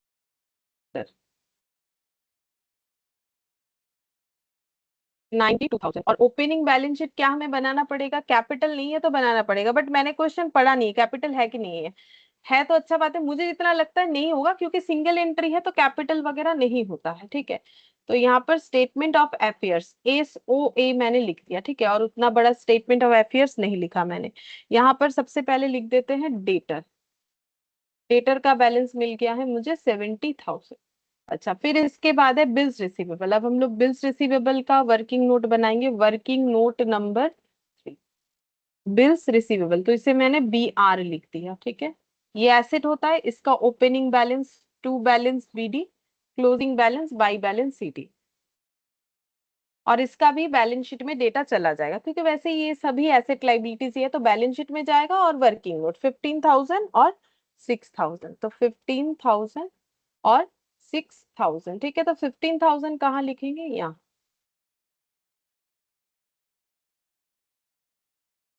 और 6,000 कहाँ लिखेंगे, 6,000 यहाँ लिखेंगे, ये वाले बैलेंस शीट। Bills receivable 6,000। अच्छा, फिर इसके बाद bills payable 12,000 14,000। Working note number 4, bills payable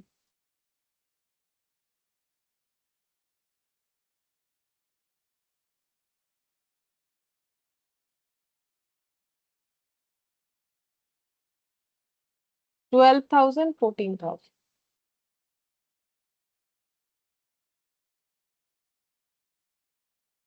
तो यहाँ पर BP आ जाएगा 12,000, बिल्स पेबल 14,000।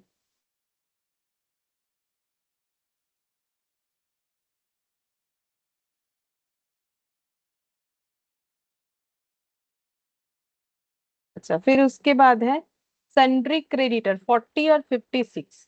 तो यहाँ लिख देते सन्ड्री क्रेडिटर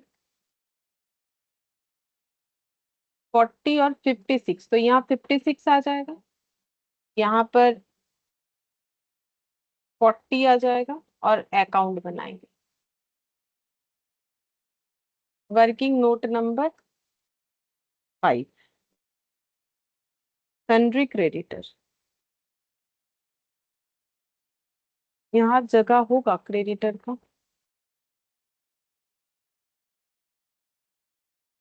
मुझे लगता है यहाँ जगह नहीं होगा, हम पीछे वाले पेज है क्योंकि क्रेडिटर का ट्रांजैक्शन थोड़ा ज्यादा है।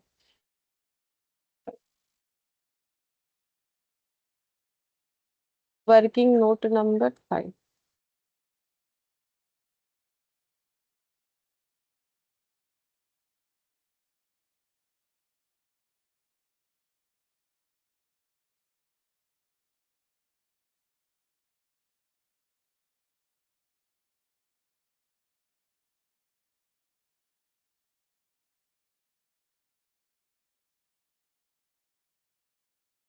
सन्ड्री क्रेडिटर हो गया, ठीक है, ये लिख लिया मैंने, बैलेंस शीट में पहले ही लिख लिया था। इन्वेंट्री बैलेंस शीट और जो है ट्रेडिंग में 1,10,000 और 1,90,000।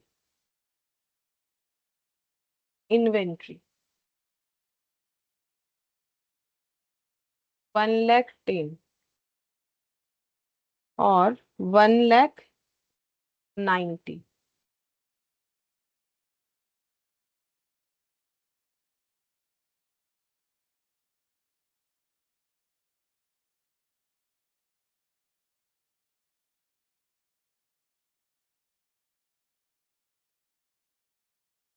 टू ओपनिंग स्टॉक 1,10,000 और 1,90,000।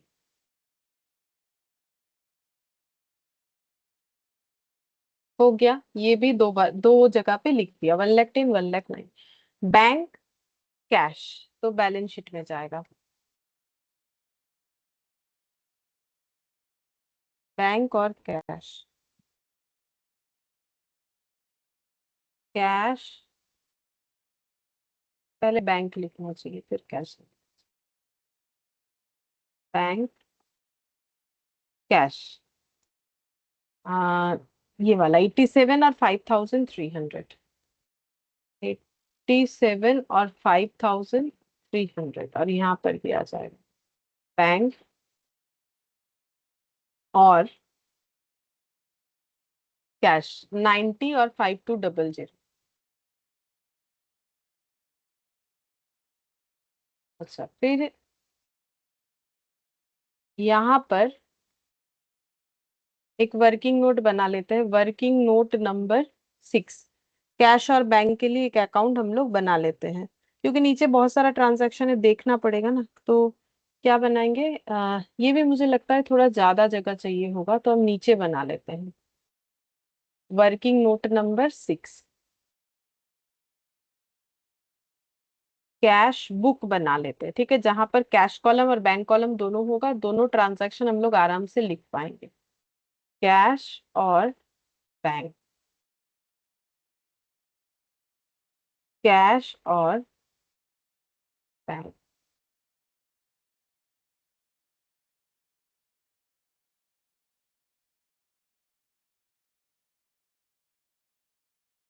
अच्छा, अब इसका ओपनिंग क्लोजिंग बैलेंस लिख लेते हैं। टू बैलेंस बीडी 5,200 और 90,000। चेक कर लेते हैं सही लिखा कि नहीं।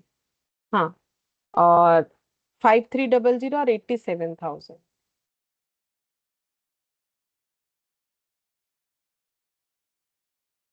पाई बैलेंस सीडी 5,300 और 87,000। पता नहीं कितना ट्रांजैक्शन होगा, मैंने थोड़ा ज्यादा ही जगह रख लिया है।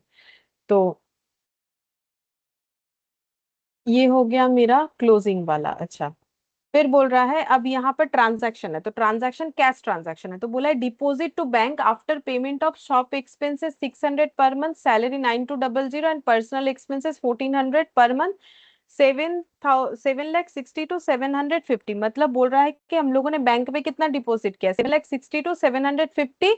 ये सारे खर्चे पे करने के बाद, तो सबसे पहले बैंक में डिपॉजिट का एंट्री बताओ, फिर खर्चे का एंट्री पूछेंगे। बैंक में डिपॉजिट का एंट्री 7,60,000 to 750 का।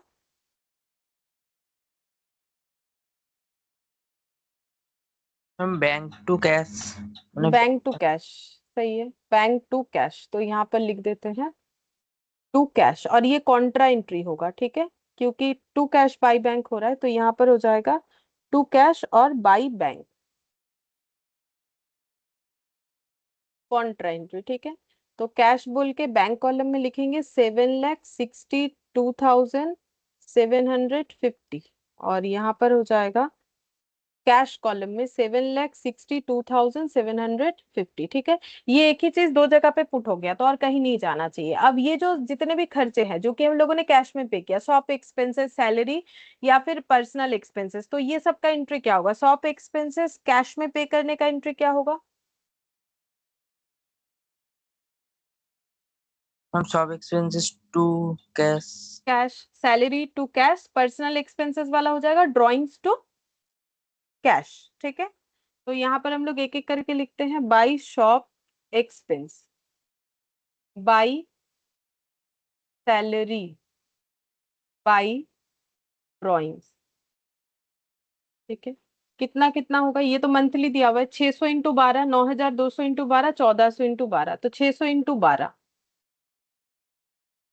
9,200 इंटू 12 और 1,400 इंटू 12 कितना होगा? तो 600 इंटू 12, ये तो हम बता देंगे कितना होगा, 72,000, तो सॉरी 7,200 और 9,200 इंटू 12, तो 92 इंटू 12 ये कितना हो जाएगा? ये हम लोग का हो गया 11,0400 और 12 और 14 और दो जीरो, 12 इंटू 14 ये जितना भी आया 168 और दो जीरो। ठीक है, अब क्योंकि हर एक ट्रांजैक्शन दो जगह पे जाता है, तो ये सारे खर्चे ड्राइंग्स मेरा कैपिटल से लेस होगा, बाकी ये दो जो खर्चा है ये मेरा पीएल में जाना चाहिए, शॉप एक्सपेंसेस और सैलरी। लेकिन ये कैश एक्सपेंसेस है, अब इसमें कोई अगर एडजस्टमेंट हुआ तो उसके हिसाब से फिर हमें डेटा लिखना पड़ेगा, अदरवाइज हम लोग ये लिख सकते हैं, मतलब हम ये कहना चाह रहे हैं कि जितना कैश पेमेंट किया है, क्या उतना ही हमारा ड्यूरिंग द ईयर का खर्चा है, वो अभी तक हमें पूरा क्वेश्चन नहीं पढ़ेंगे तो नहीं पता चलेगा ना कि कुछ आउटस्टैंडिंग वगैरह है नहीं है, अभी तक तो नहीं पड़ा है ना। तो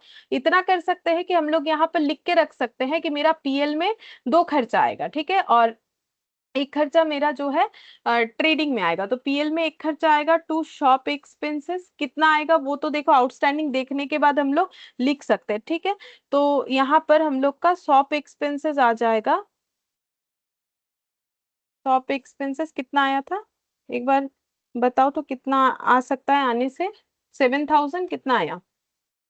600 इंटू 12। ठीक है, हम एक बार लिख के रख रहे हैं, अगर कुछ एडिशनल इंफॉर्मेशन हुआ तो फिर उसमें एडलेस करना पड़ेगा। ठीक है, ये 7,200, अगर कोई एडिशनल इंफॉर्मेशन हुआ तब लेकिन करना पड़ेगा, हम हटा के लिख देंगे, तुम लोग सिर्फ ये वाला ब्रैकेट में लिख के रखो, बाद में ये लिख लेना। ठीक है, फिर सैलरी, अगर सैलरी का कोई आउटस्टैंडिंग वगैरह है उसका भी एडजस्टमेंट होगा, हम सिर्फ मल्टीप्लाई करके लिख के रख रहे हैं ताकि याद रहे कि हमें यहाँ पर क्या डेटा लिखना है, नहीं तो फिर ढूंढना पड़ेगा। 9,200 इंटू 12 और ये वैल्यू तुम लोग आउटर कॉलम का वैल्यू अभी मत लिखो, ठीक है, ये वाला। और सैलरी के बाद है मेरा पर्सनल एक्सपेंसेस, तो ड्राइंग्स 1,400 वो मेरा कैपिटल से लेस हो जाए।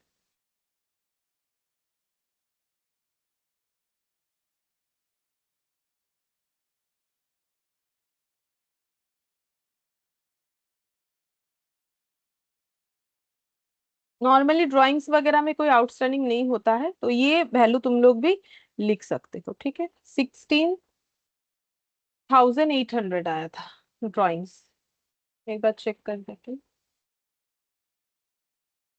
हाँ, 16,800,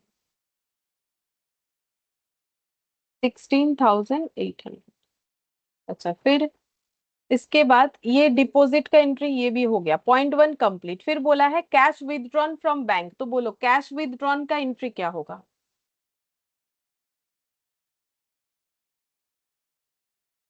कैश विदड्रॉन का एंट्री क्या होगा? हम cash to bank. Cash to bank. ठीक है, तो यहाँ पर लिखेंगे टू बैंक बाई कैश, तो ये एंट्री दो जगह पे चला गया, कॉन्ट्रा एंट्री। कैश बोल के बैंक कॉलम में आएगा 1,21,000 और कैश कॉलम में आएगा। अच्छा, फिर नेक्स्ट देखते हैं कैश पेमेंट टू सप्लायर, बोलो cash payment to supplier entry क्या हो जाएगा? सप्लायर मतलब creditor, supplier to cash Cash. By supplier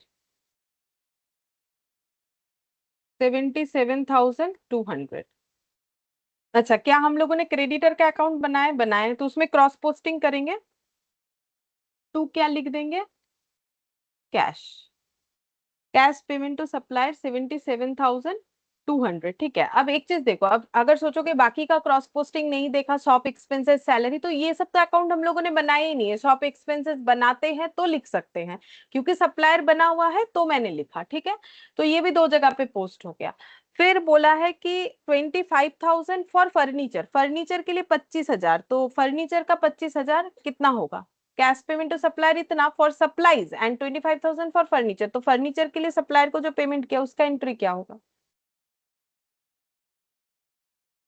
इसका मतलब हम लोगों ने 25,000 का फर्नीचर खरीदा है, तो फर्नीचर खरीदने का एंट्री क्या होता है, furniture to Funded to cash.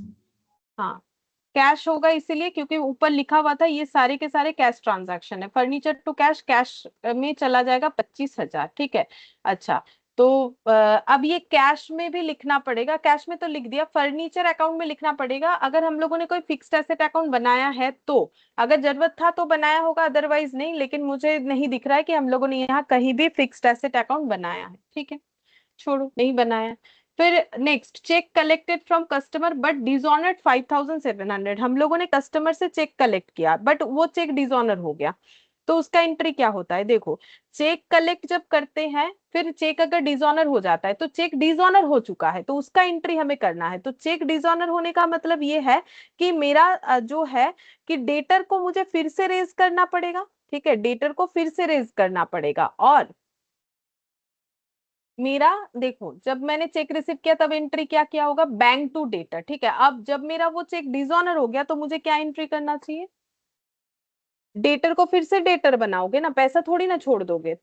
Bills receivable किया हुआ है, वैसा ही होता है जैसे बिल डिसऑनर होने से होता है, तो क्या होगा, debtor account debit to bank, reverse entry हो जाता है। ठीक है, debtor sorry bank to debtor just reverse entry होता है रिसीव का, तो बैंक टू डेटर। ठीक है, तो डेटर में क्या लिखोगे, बाई बैंक।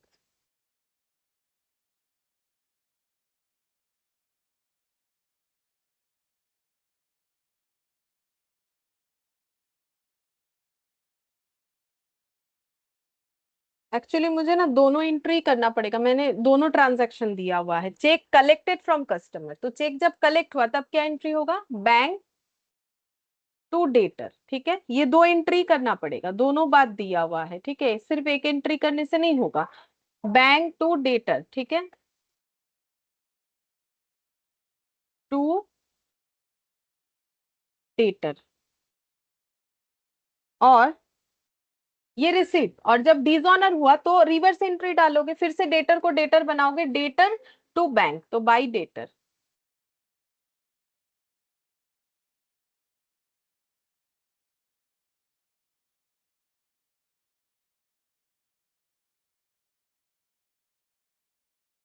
ठीक है, तो डेटर अकाउंट में भी दो बार एंट्री हो जाएगा, बैंक टू डेटर और डेटर टू बैंक।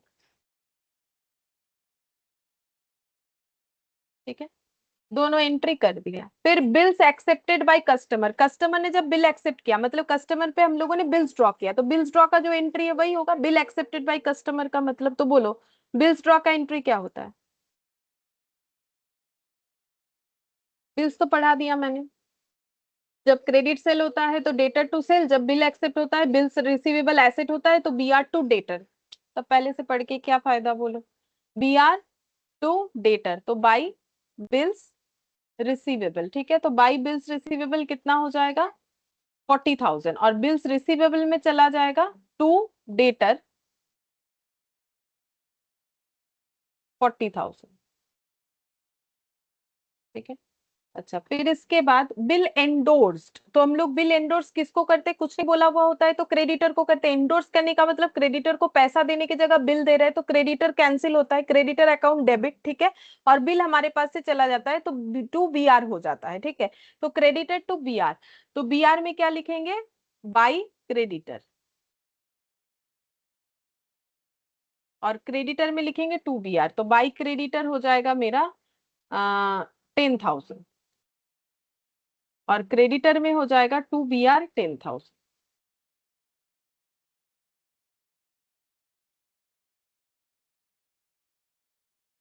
क्योंकि बिल्स करवाया हुआ है तो बस हम इतना ही बोलेंगे ना, क्योंकि वहां मैंने सारा चीज बोल दिया। आप दोबारा अगर पूरा बिल्स बताने जाएंगे तो ये टॉपिक ही कभी कंप्लीट नहीं हो पाएगा। तो इसीलिए अगर भूल गए हो तो फिर देख लेना चाहिए एक बार। Bills discounted 20,000, discount 750। अच्छा, बिल डिस्काउंट की करवाया गया है और डिस्काउंट का वैल्यू है 750।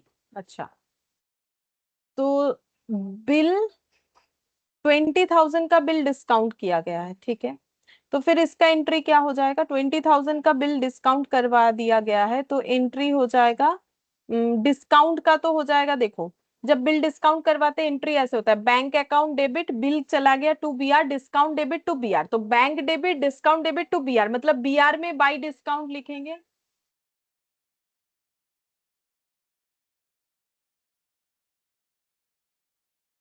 750।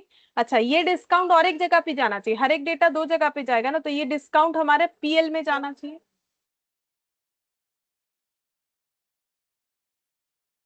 अच्छा, और ये जो 20,000 है ये क्या है?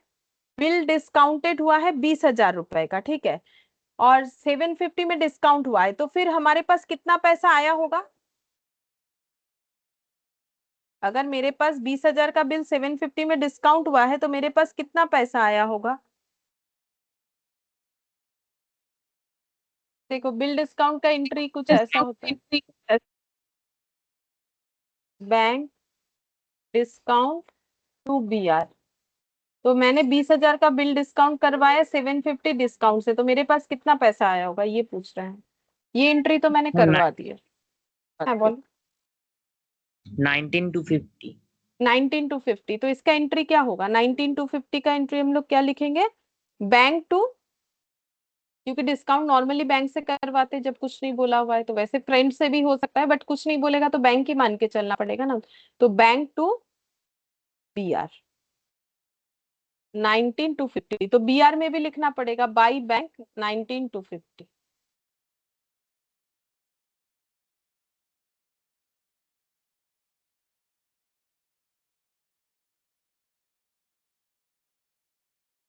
अच्छा,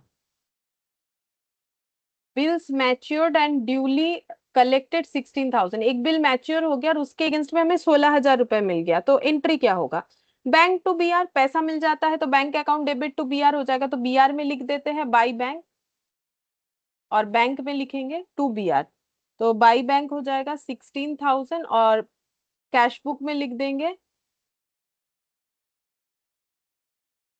टू बी आर 16,000। अच्छा, ये भी दो जगह पे पोस्ट हो रहा है। बिल एक्सेप्टेड, मतलब हम लोगों ने बिल बीपी एक्सेप्ट किया। एक्सेप्ट जो है वो बीपी से रिलेटेड होता है, तो बीपी लेने से लाइबिलिटी बढ़ता है टू बीपी, और देता कौन है? क्रेडिटर।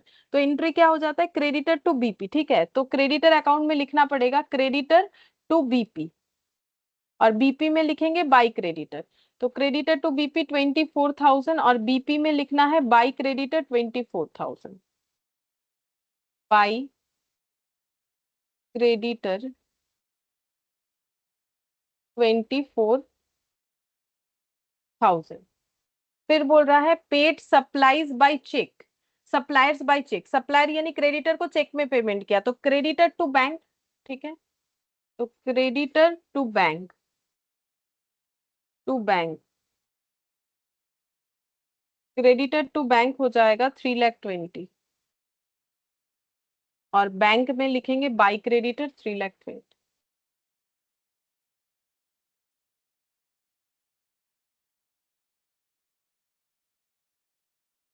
अच्छा, फिर receive 20,000 on maturity of one LIC policy of the proprietor by cheque. Cheque में 20,000 रुपए मिला है LIC का पैसा, ठीक है। 20,000 रुपए LIC का पैसा मिला है, तो इसका एंट्री क्या होना चाहिए? लेकिन ये पर्सनल गेन है, ठीक है।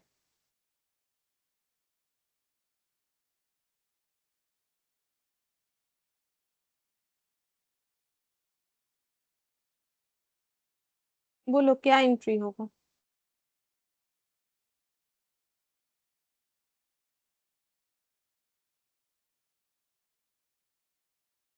चेक में मिला है तो बैंक अकाउंट तो डेबिट होगा। टू क्या होगा? पैसा आ रहा है चाहे किसी भी रीजन से आए तो बैंक अकाउंट डेबिट। और एलआईसी का जो पॉलिसी रिसीव हुआ है वो यहाँ पर इसने इंफॉर्मेशन दिया कि मैंने एलआईसी का पॉलिसी रिसीव किया है, ठीक है। तो फिर हम लोग यहाँ पर इसे कैसे दिखा सकते हैं? बैंक अकाउंट डेबिट टू क्या लिखना पड़ेगा? जैसे टू एलआईसी, तो यहाँ पर टू एलआईसी लिख सकते हैं, बट ये पैसा कहाँ चले जाना चाहिए? ये इसके कैपिटल में चला जाएगा। मतलब दो जगह पे तो जाना चाहिए, ये इसके कैपिटल में चला जाएगा। क्यों चला जाएगा? देखो हमें कुछ बोला नहीं है कि ये कैपिटल में इंट्रोड्यूस किया है, बट इसका दो एंट्री तो होना चाहिए ना। तो अब इसने पर्सनल जो पैसा रिसीव किया है उसको क्या किया होगा? बिजनेस में लगा दिया होगा। तो फिर ये मेरा कैपिटल इंट्रोडक्शन बोल के, मतलब कैपिटल में ये पैसा मेरा ऐड हो जाएगा कि मैंने ये इतना एडिशनल कैपिटल में लगा दिया। तो यहाँ पर लिख देंगे एलआईसी का अमाउंट, ठीक है। तो ये मेरा हो जाएगा एलआईसी वैल्यू 20,000। फिर यहाँ पर बोला है कि रेंट रिसिप्ट 14,000 बाय चेक, मतलब वही bank to rent for the premises owned by proprietor. मतलब ये बिजनेस का रेंट नहीं है। मतलब ये ऐसा नहीं कि हम लोग रेंटेड जगह पे बिजनेस करें उसका खर्चा। पहला बात ये रेंट रिसिप्ट है, ये इनकम है, लेकिन ये कैसा इनकम है? क्या रेंट देना इनका काम है? नहीं। क्या ये इनका साइड इनकम है? हाँ, ये इनका साइड इनकम है। इनका कोई ज्यादा जगह होगा घर पे तो इन्होंने वो रेंट पे दे दिया, ठीक है। तो ये पर्सनल प्रॉपर्टी को रेंट पे दिया है, ठीक है। तो ये भी मेरा वही बैंक टू रेंट होगा, लेकिन ये पैसा मेरा यहाँ पर जो है कैपिटल इंट्रोडक्शन में दिखाना पड़ेगा, ठीक है, कि हमारा ये पर्सनल जो इनकम हो रहा है वो हम लोग कैपिटल में इंट्रोड्यूस कर रहे हैं। क्योंकि इसका दो एंट्री होना चाहिए, तो और एक एंट्री कहाँ दिखाएंगे? तो फिर पर्सनल पैसे को हम लोग क्या कर सकते हैं? बिजनेस में लगा सकते हैं, ठीक है। तो यहाँ पर टू रेंट ये भी मेरे कैपिटल में चला जाएगा। तो 14,000, ठीक है। अच्छा, फिर बोल रहा है A building was purchased on 30th of October 2021 for opening a branch for 3,50,000 and some expenses were incurred on this building, details of which are not maintained। अच्छा, तो एक बिल्डिंग जो है वो ओपन उस 30th ऑफ नवंबर 2021 को एक building purchase हुआ था, जिसका एक ब्रांच बनाया गया इस बिल्डिंग में, जो जिसपे खर्चा अभी तक 3,50,000 हो चुका है, और कुछ और भी एक्सपेंसेस किया गया है जिसका इंफॉर्मेशन हमें अभी तक नहीं मिला है, ठीक है। तो फिर बिल्डिंग कितने का खर्चा कर चुके हैं? 3,50,000। तो उसका एंट्री क्या होगा? बिल्डिंग बनाने का खर्चा। तो बिल्डिंग अकाउंट डेबिट टू क्या हो जाएगा? बिल्डिंग बन रहा है तो बिल्डिंग तो मेरा एसेट है, खरीदने से बिल्डिंग टू कैश, ठीक है। अब बिल्डिंग बनाने से भी तो बिल्डिंग टू कैश या बैंक होगा, क्योंकि ये सब कैश ट्रांजैक्शंस है। नहीं, ये क्या है? कैश था कि बैंक था? इस पे कुछ बोला नहीं है। देखो ये खर्चा हम लोगों ने कैसे पे किया है, इस पे कुछ बोला नहीं है, तो हम लोग इसको क्या कर सकते हैं? इसको हम लोग बैंक दिखा सकते हैं, 3,50,000। अच्छा, इसका ये पोर्शन कहाँ और चला जाएगा? क्योंकि हम लोगों ने बिल्डिंग परचेस किया है तो ये हमारे ओपनिंग बैलेंस शीट में चले जाना चाहिए। क्योंकि परचेस कब हुआ है? डेट देखो, 30th नवंबर 2021 को हुआ है। तो अगर 30th नवंबर 2021 को हुआ है तो ये मेरे क्लोजिंग वाले में नहीं आएगा, सॉरी क्लोजिंग वाले में आएगा, ओपनिंग वाले बैलेंस शीट में इसका मतलब नहीं आएगा। तो यहाँ पर लिख देते हैं बिल्डिंग 3,50,000। और भी बिल्डिंग में पैसा जुड़ेगा जिसका अभी तक हमारे पास इंफॉर्मेशन नहीं है। मतलब और जो एक्सपेंसेस हुआ है वो इंफॉर्मेशन फिर कैसे रिकॉर्ड होगा? बाई बिल्डिंग बोल के। क्योंकि देखो बिल्डिंग में किया गया एक्सपेंसेस बिल्डिंग बोल के ही ऐड होता है ना, क्योंकि वो एसेट है। तो बाई बिल्डिंग बोल के, बिल्डिंग में किए गए एक्सपेंसेस को बाई बिल्डिंग बोल के ही मुझे दिखाना पड़ेगा, जो कि मुझे नहीं पता। इसका मतलब ये आंसर मेरा बैलेंसिंग फिगर करके जरूर आएगा, वो मुझे खुद से निकालना पड़ेगा। तो इसका मतलब मेरे कैश बुक में ये एक बैलेंस आना चाहिए। फिर बोल रहा है electricity and telephone bill pay by cheque 1870 due 2200। तो इलेक्ट्रिसिटी का जो हम लोगों ने खर्चा पे कर दिया है वो 1870 है। तो एक्सपेंसेस होता है एक्सपेंसेस टू कैश, तो बाय इलेक्ट्रिसिटी एंड टेलीफोन 18,700, ठीक है। और इसमें हम लोगों ने बाकी भी रखा हुआ है, तो इसका मतलब बाकी जो है वो मेरा कहाँ जाना चाहिए? बाकी जो है आउटस्टैंडिंग है, ठीक है। इसका मतलब आउटस्टैंडिंग मेरा करंट वाले बैलेंस शीट में जाना चाहिए और 1870 जो है ये मेरा पीएल में जाना चाहिए।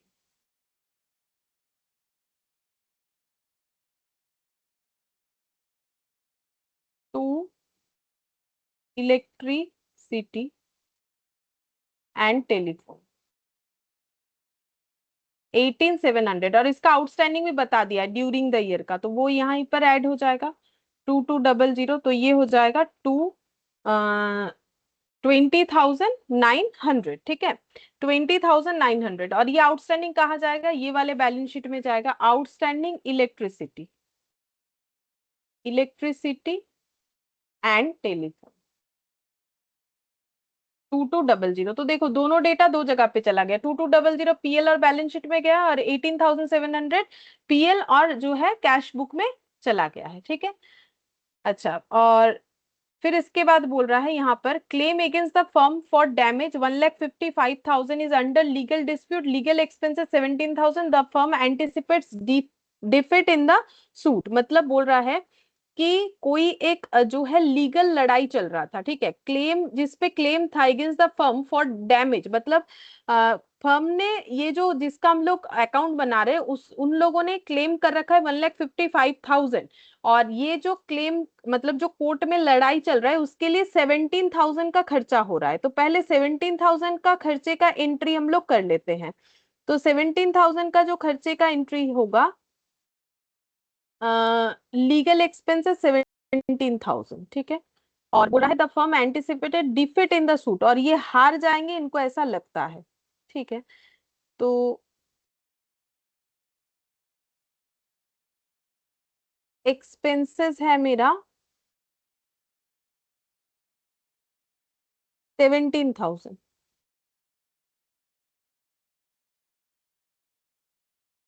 तो ये खर्चा हम लोगों ने पे किया है, ऐसा कहीं नहीं बोला है, लीगल एक्सपेंसेस पेड नहीं, लीगल एक्सपेंसेस हुआ है, तो हम लोगों ने पे किया ऐसा नहीं बोला। अगर पे किया है बोलता तो ऊपर कैश ट्रांजैक्शन में या बैंक ट्रांजैक्शन बोल के दिखाता। इसका मतलब 17,000 का मेरा खर्चा हुआ है बट मैंने ये पे नहीं किया है, तो ये मेरा आउटस्टैंडिंग हो गया।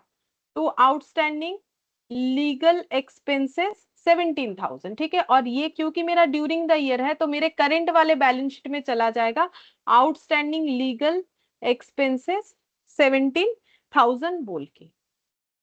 ठीक है, ये अगर पेड होता ना तो ऊपर जो डेटा था कैश पेड उसमें दिख जाता।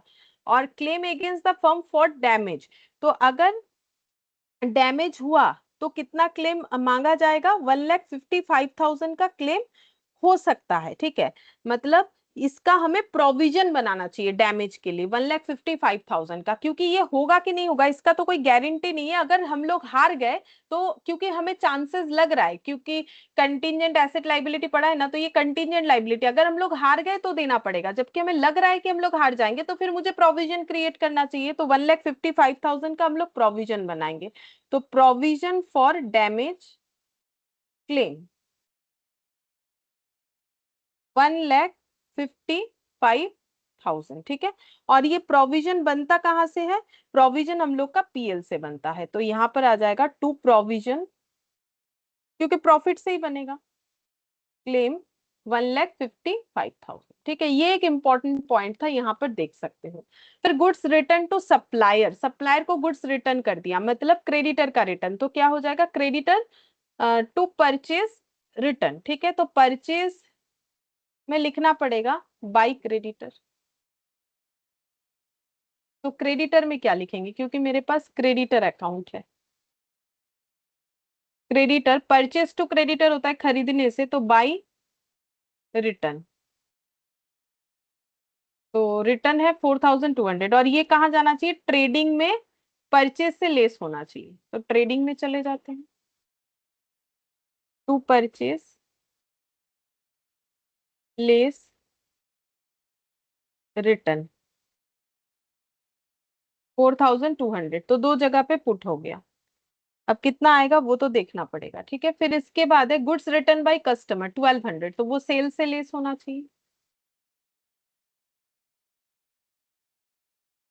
अच्छा, रिटर्न कहाँ पर है, ए सॉरी, डेटर का अकाउंट कहाँ है, डेटर यहाँ पर है, तो बाई रिटर्न, डेटर का रिटर्न मेरा 1200। तो डेटर का रिटर्न मेरा 1200 हो गया। अच्छा, मुझे लगता है मैंने क्रेडिटर का रिटर्न उल्टा साइड लिख दिया, इधर होगा टू रिटर्न। क्रेडिटर को रिटर्न करने से क्रेडिटर डेबिट हो जाएगा ना, क्रेडिटर कम हो जाएगा 4200, मैंने गलती से इधर लिख दिया। तो ये भी दो जगह पे चला गया, ट्रेडिंग में और इसमें, दोनों ही। डिस्काउंट ऑफर्ड बाय सप्लायर, तो सप्लायर ने डिस्काउंट दिया 2700, तो टू, यहाँ ऊपर लिख देते, टू डिस्काउंट रिसीव्ड 2700। और ये कहाँ जाना चाहिए, ये मेरे पीएल में जाना चाहिए, बाई डिस्काउंट रिसिव्ड बोल के, बाई डिस्काउंट रिसिव्ड 2700। फिर डिस्काउंट ऑफर्ड टू कस्टमर, तो फिर डिस्काउंट अलाउड, तो टू डिस्काउंट अलाउड 2400, और ये डेटर में जाएगा, discount allowed debit to debtor, तो बाई डिस्काउंट अलाउड 2400।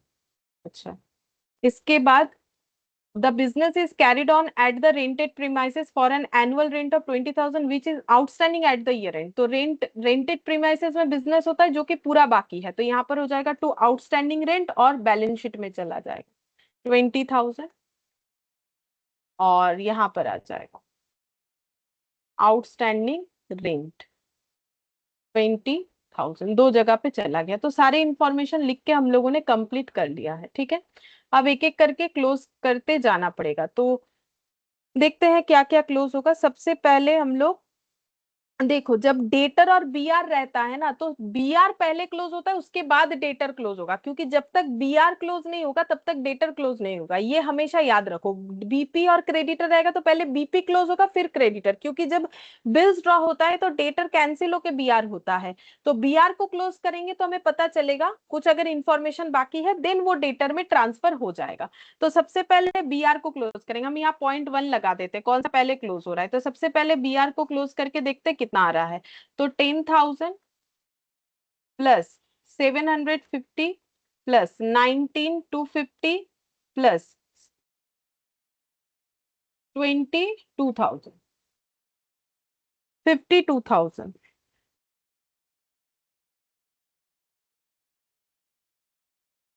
और ये हो जाएगा 55,000। अच्छा, ये 55,000 है, ये 55 और 52 का डिफरेंस 3,000 आ रहा है, तो 3,000 का क्या आ जाएगा, इधर 3,000 बैलेंस आ रहा है, इसको हम लोग क्या लिख सकते हैं, मतलब मेरा एंट्री क्या हो जाएगा, समथिंग डेबिट टू बीआर, मतलब मेरा बीआर कैंसिल हो रहा है। तो बीआर जो है वो मेरा, बीआर कब होता है, बीआर का मेन एंट्री होता है बीआर टू डेटर, सॉरी, जब क्रेडिट सेल होता है तो डेटर टू सेल्स, फिर जब बिल्स रिसीवेबल ड्रॉ होता है तो बीआर डेबिट टू डेटर होता है, ठीक है। तो अब टू डेटर तो ऑलरेडी हो चुका है, तो इसका मतलब ये वाला कौन सा है, बीआर डेबिट टू डेटर, इसका मतलब कोई डिसऑनर हुआ होगा, सोच के देखो। मैंने क्या बोला, जब क्रेडिट सेल होता है, क्योंकि ऑलरेडी बिल्स पड़ चुके हैं, जब क्रेडिट सेल होता है तो डेटर टू सेल, जब बिल्स ड्रॉ होता है तो बीआर टू डेटर, ये नॉर्मल एंट्री है, तो ये तो हो ही चुका है। अब मेरा इधर एंट्री आ रहा है, तो देखो बिल्स जब कुछ नहीं समझ में आ रहा है तो डेटर को रिलेट करेगा, तो मेरा ये एंट्री क्या आ रहा है, बाई डेटर आ रहा है। तो डेटर टू बीआर, तो डेटर टू बीआर कब होता है, जब बिल्स डिसऑनर होता है तब हम लोग ये रिवर्स एंट्री देते हैं, ठीक है। तो इसका मतलब ये मेरा बाई डेटर हो जाएगा, ये बिल्स डिसऑनर का बैलेंसिंग फिगर निकल के आया, हमें भले ही क्वेश्चन में कुछ ना बोला हो, लेकिन अगर हमें बिल्स का नॉलेज है तो हम लोग समझ सकते हैं, ठीक है। क्योंकि जब कुछ नहीं बोलेगा तो बिल्स रिलेटेड टू डेटर, ठीक है, तो फिर ये बैलेंस को डेटर लिखना पड़ेगा। अब देखो डेटर में ये ट्रांसफर हो जाएगा टू बीआर बोल के, तो टू बीआर बोल के ये जो ट्रांसफर हो जाएगा, इसका अमाउंट है हम लोगों का 3,000, ठीक है। अब हम लोग चाहे तो इसे क्लोज कर सकते हैं, तो सेकंड नंबर पे ये क्लोज होगा, तो देखते हैं कितना आ रहा है, 5,700 प्लस 40,000, 92,000,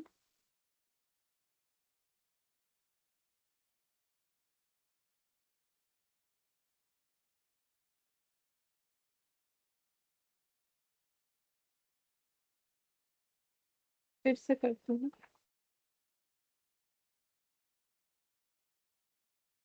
92,000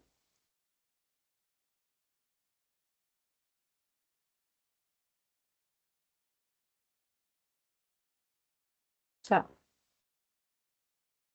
ये इसमें भी ये लेकिन क्लोज नहीं हो पा रहा है, रुको, ये क्लोज नहीं हो पा रहा है, देखते हैं। बी आर तो मेरा क्लोज हो गया,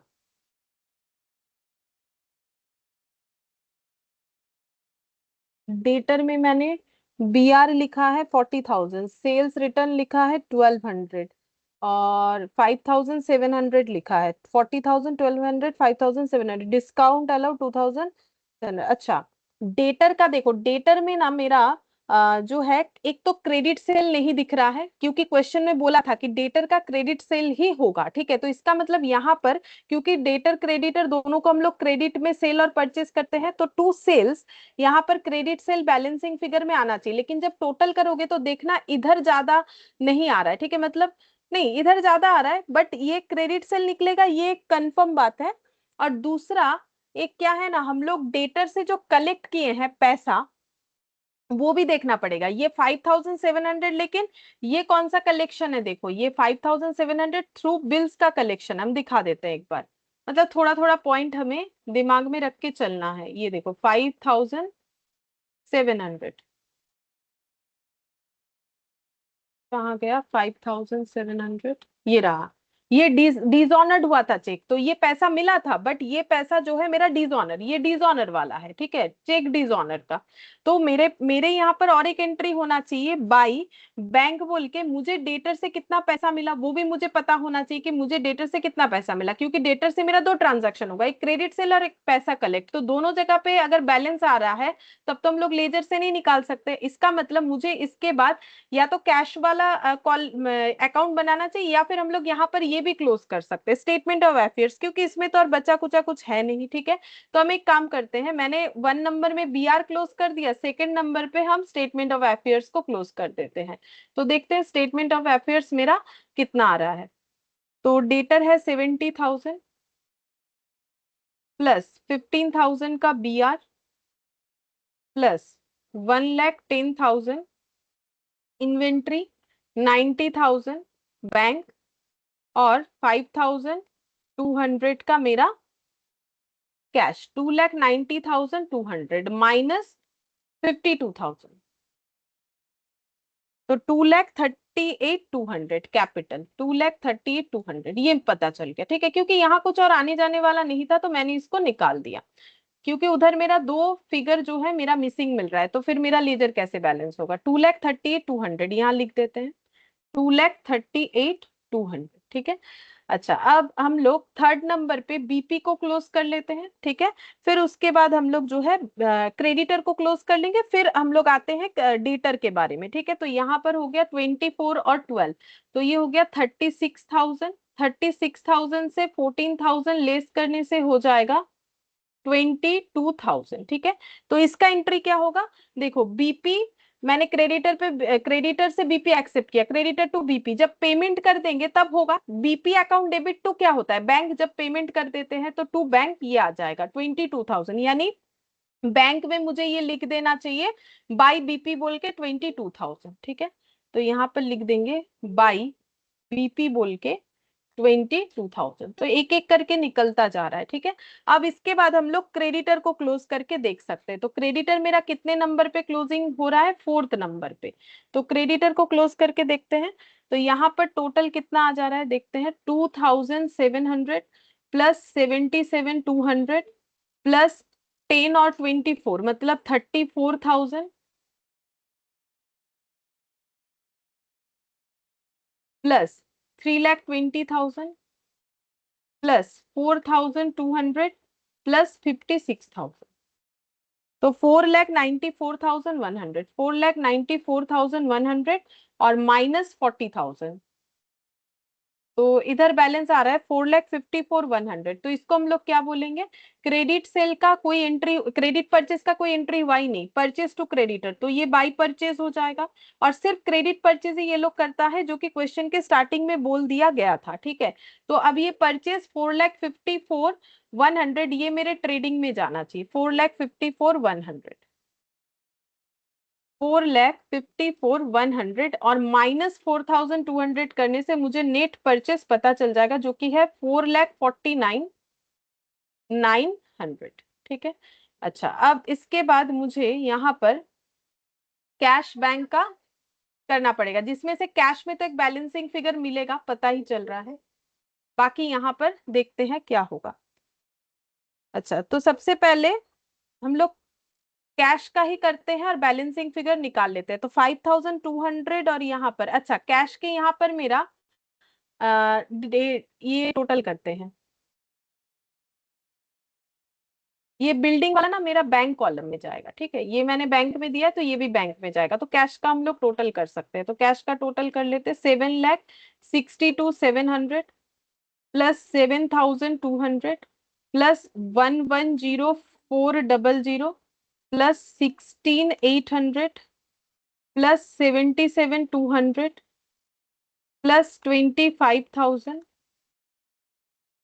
प्लस 18,700 प्लस 5,300। तो ये आ गया 10,23,300।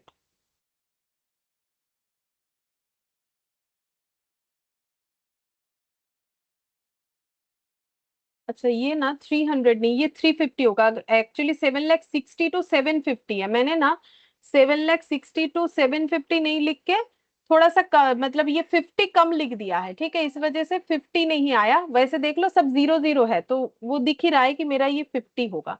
तो यहाँ पर लिख देते 10,23,350 माइनस, इसमें +50 कर लेते हैं, -1,21,100 और -5200। तो ये हो जाएगा 8,97,150। 8,97,150 ये मेरा क्या हो जाएगा, क्योंकि ये मेरा कैश है। डेटर से मेरा क्या है, कैश कलेक्शन हुआ है। ठीक है, तो ये देखो डेटर से मेरा कैश कलेक्शन हुआ है, यहाँ पर लिखा हुआ था।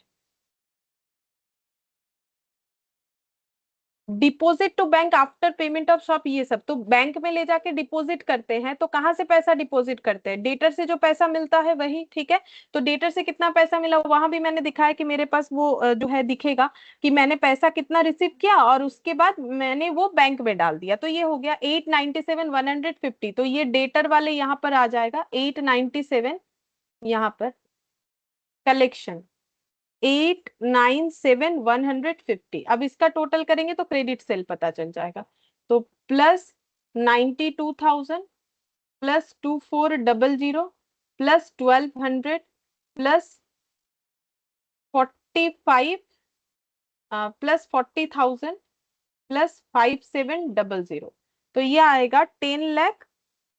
डेटर का बैलेंस आ रहा है 10,38,450 और ये माइनस करके निकाल लेते हैं 73,000 और -5700। तो ये आ जाएगा 9,59,750। ये मेरा क्रेडिट सेल आ गया। 9,97,59, सॉरी 9,59,750। अब क्रेडिट सेल कहाँ लिखेंगे, यहाँ 9,59,750 -1200 करने से मुझे पता चल जाएगा कि कितना हो रहा है। 9,58,550 प्लस 1,90,000। तो ये आ जाएगा 11,48,550 टू जीपी। देखते हैं कितना आएगा, 11,48,550 माइनस 1,10,000 माइनस 44,99,000। तो 5,88,650। तो बाई जीपी 5,88,650 प्लस 2700। तो ये आ जा रहा है मेरा 591350। 591350 अब बाकी देखो ये जो डेटा है ये हमें लिख लेना है, देख के लिख लेना चाहिए, क्योंकि इसमें कोई एडजस्टमेंट हम लोगों ने नहीं देखा। अब देखते हैं कितना नेट प्रॉफिट आएगा। 7200, 110400 -750 -2900 -17,000 -155 -2400 -20,000। तो ये आ जाएगा 2,57,770, 2,57,700, 591,350। ठीक है, अब ये ऐड हो जाएगा नेट प्रॉफिट बोल के 257,700 plus 14,000 plus 20,000 plus 238,200 minus 16,800, 5,13,100 plus 20,000 plus 15530 plus 14,000 plus 56,000 plus 2,200 plus 17,000। तो 7,77,300 इधर मैच हो गया। तो इधर भी उतना होना चाहिए। अब इधर जो कम होगा वो बता देते किस चीज का होगा। पहले देख लो कितना कम होगा। 5,300 87,000 माइनस 6,000 माइनस 9,200 000 माइनस 1,90,000। ठीक है, और ये बिल्डिंग वाला तो 3,97,000 होना चाहिए मेरा। 3,50,000 अवेलेबल है। ठीक है, तो मेरा कम कितना हो रहा है 47,000। अब ये 47,000 किस चीज का आएगा वो हम बता देते हैं। बिल्डिंग का जो एक्सपेंसेस का बाकी डेटा, ये सारा चीज क्लोज हो चुका है हम लोग का एक एक करके। यहाँ पर भी क्लोज हो चुका है हम लोग का। क्लोजिंग बाकी है बैंक वाला। ठीक है, अब बैंक का उधर बैलेंस आएगा हमें पता है, बिल्डिंग का डेटा। तो इधर से इधर कम होगा, तो इधर का टोटल करते 90,000 7,62,750 प्लस 5,5700 प्लस 19,250 प्लस 16,000 प्लस 34,000, 9,27,700। ठीक है, अच्छा, माइनस 87,000 माइनस 22,000 माइनस अच्छा, ये शायद कुछ गलत माइनस हो गया। हम पहले यहाँ से टोटल कर लेते। 1,21,5,700 प्लस 3,20,000 प्लस 3,50,000 प्लस 22,000 प्लस 87,000,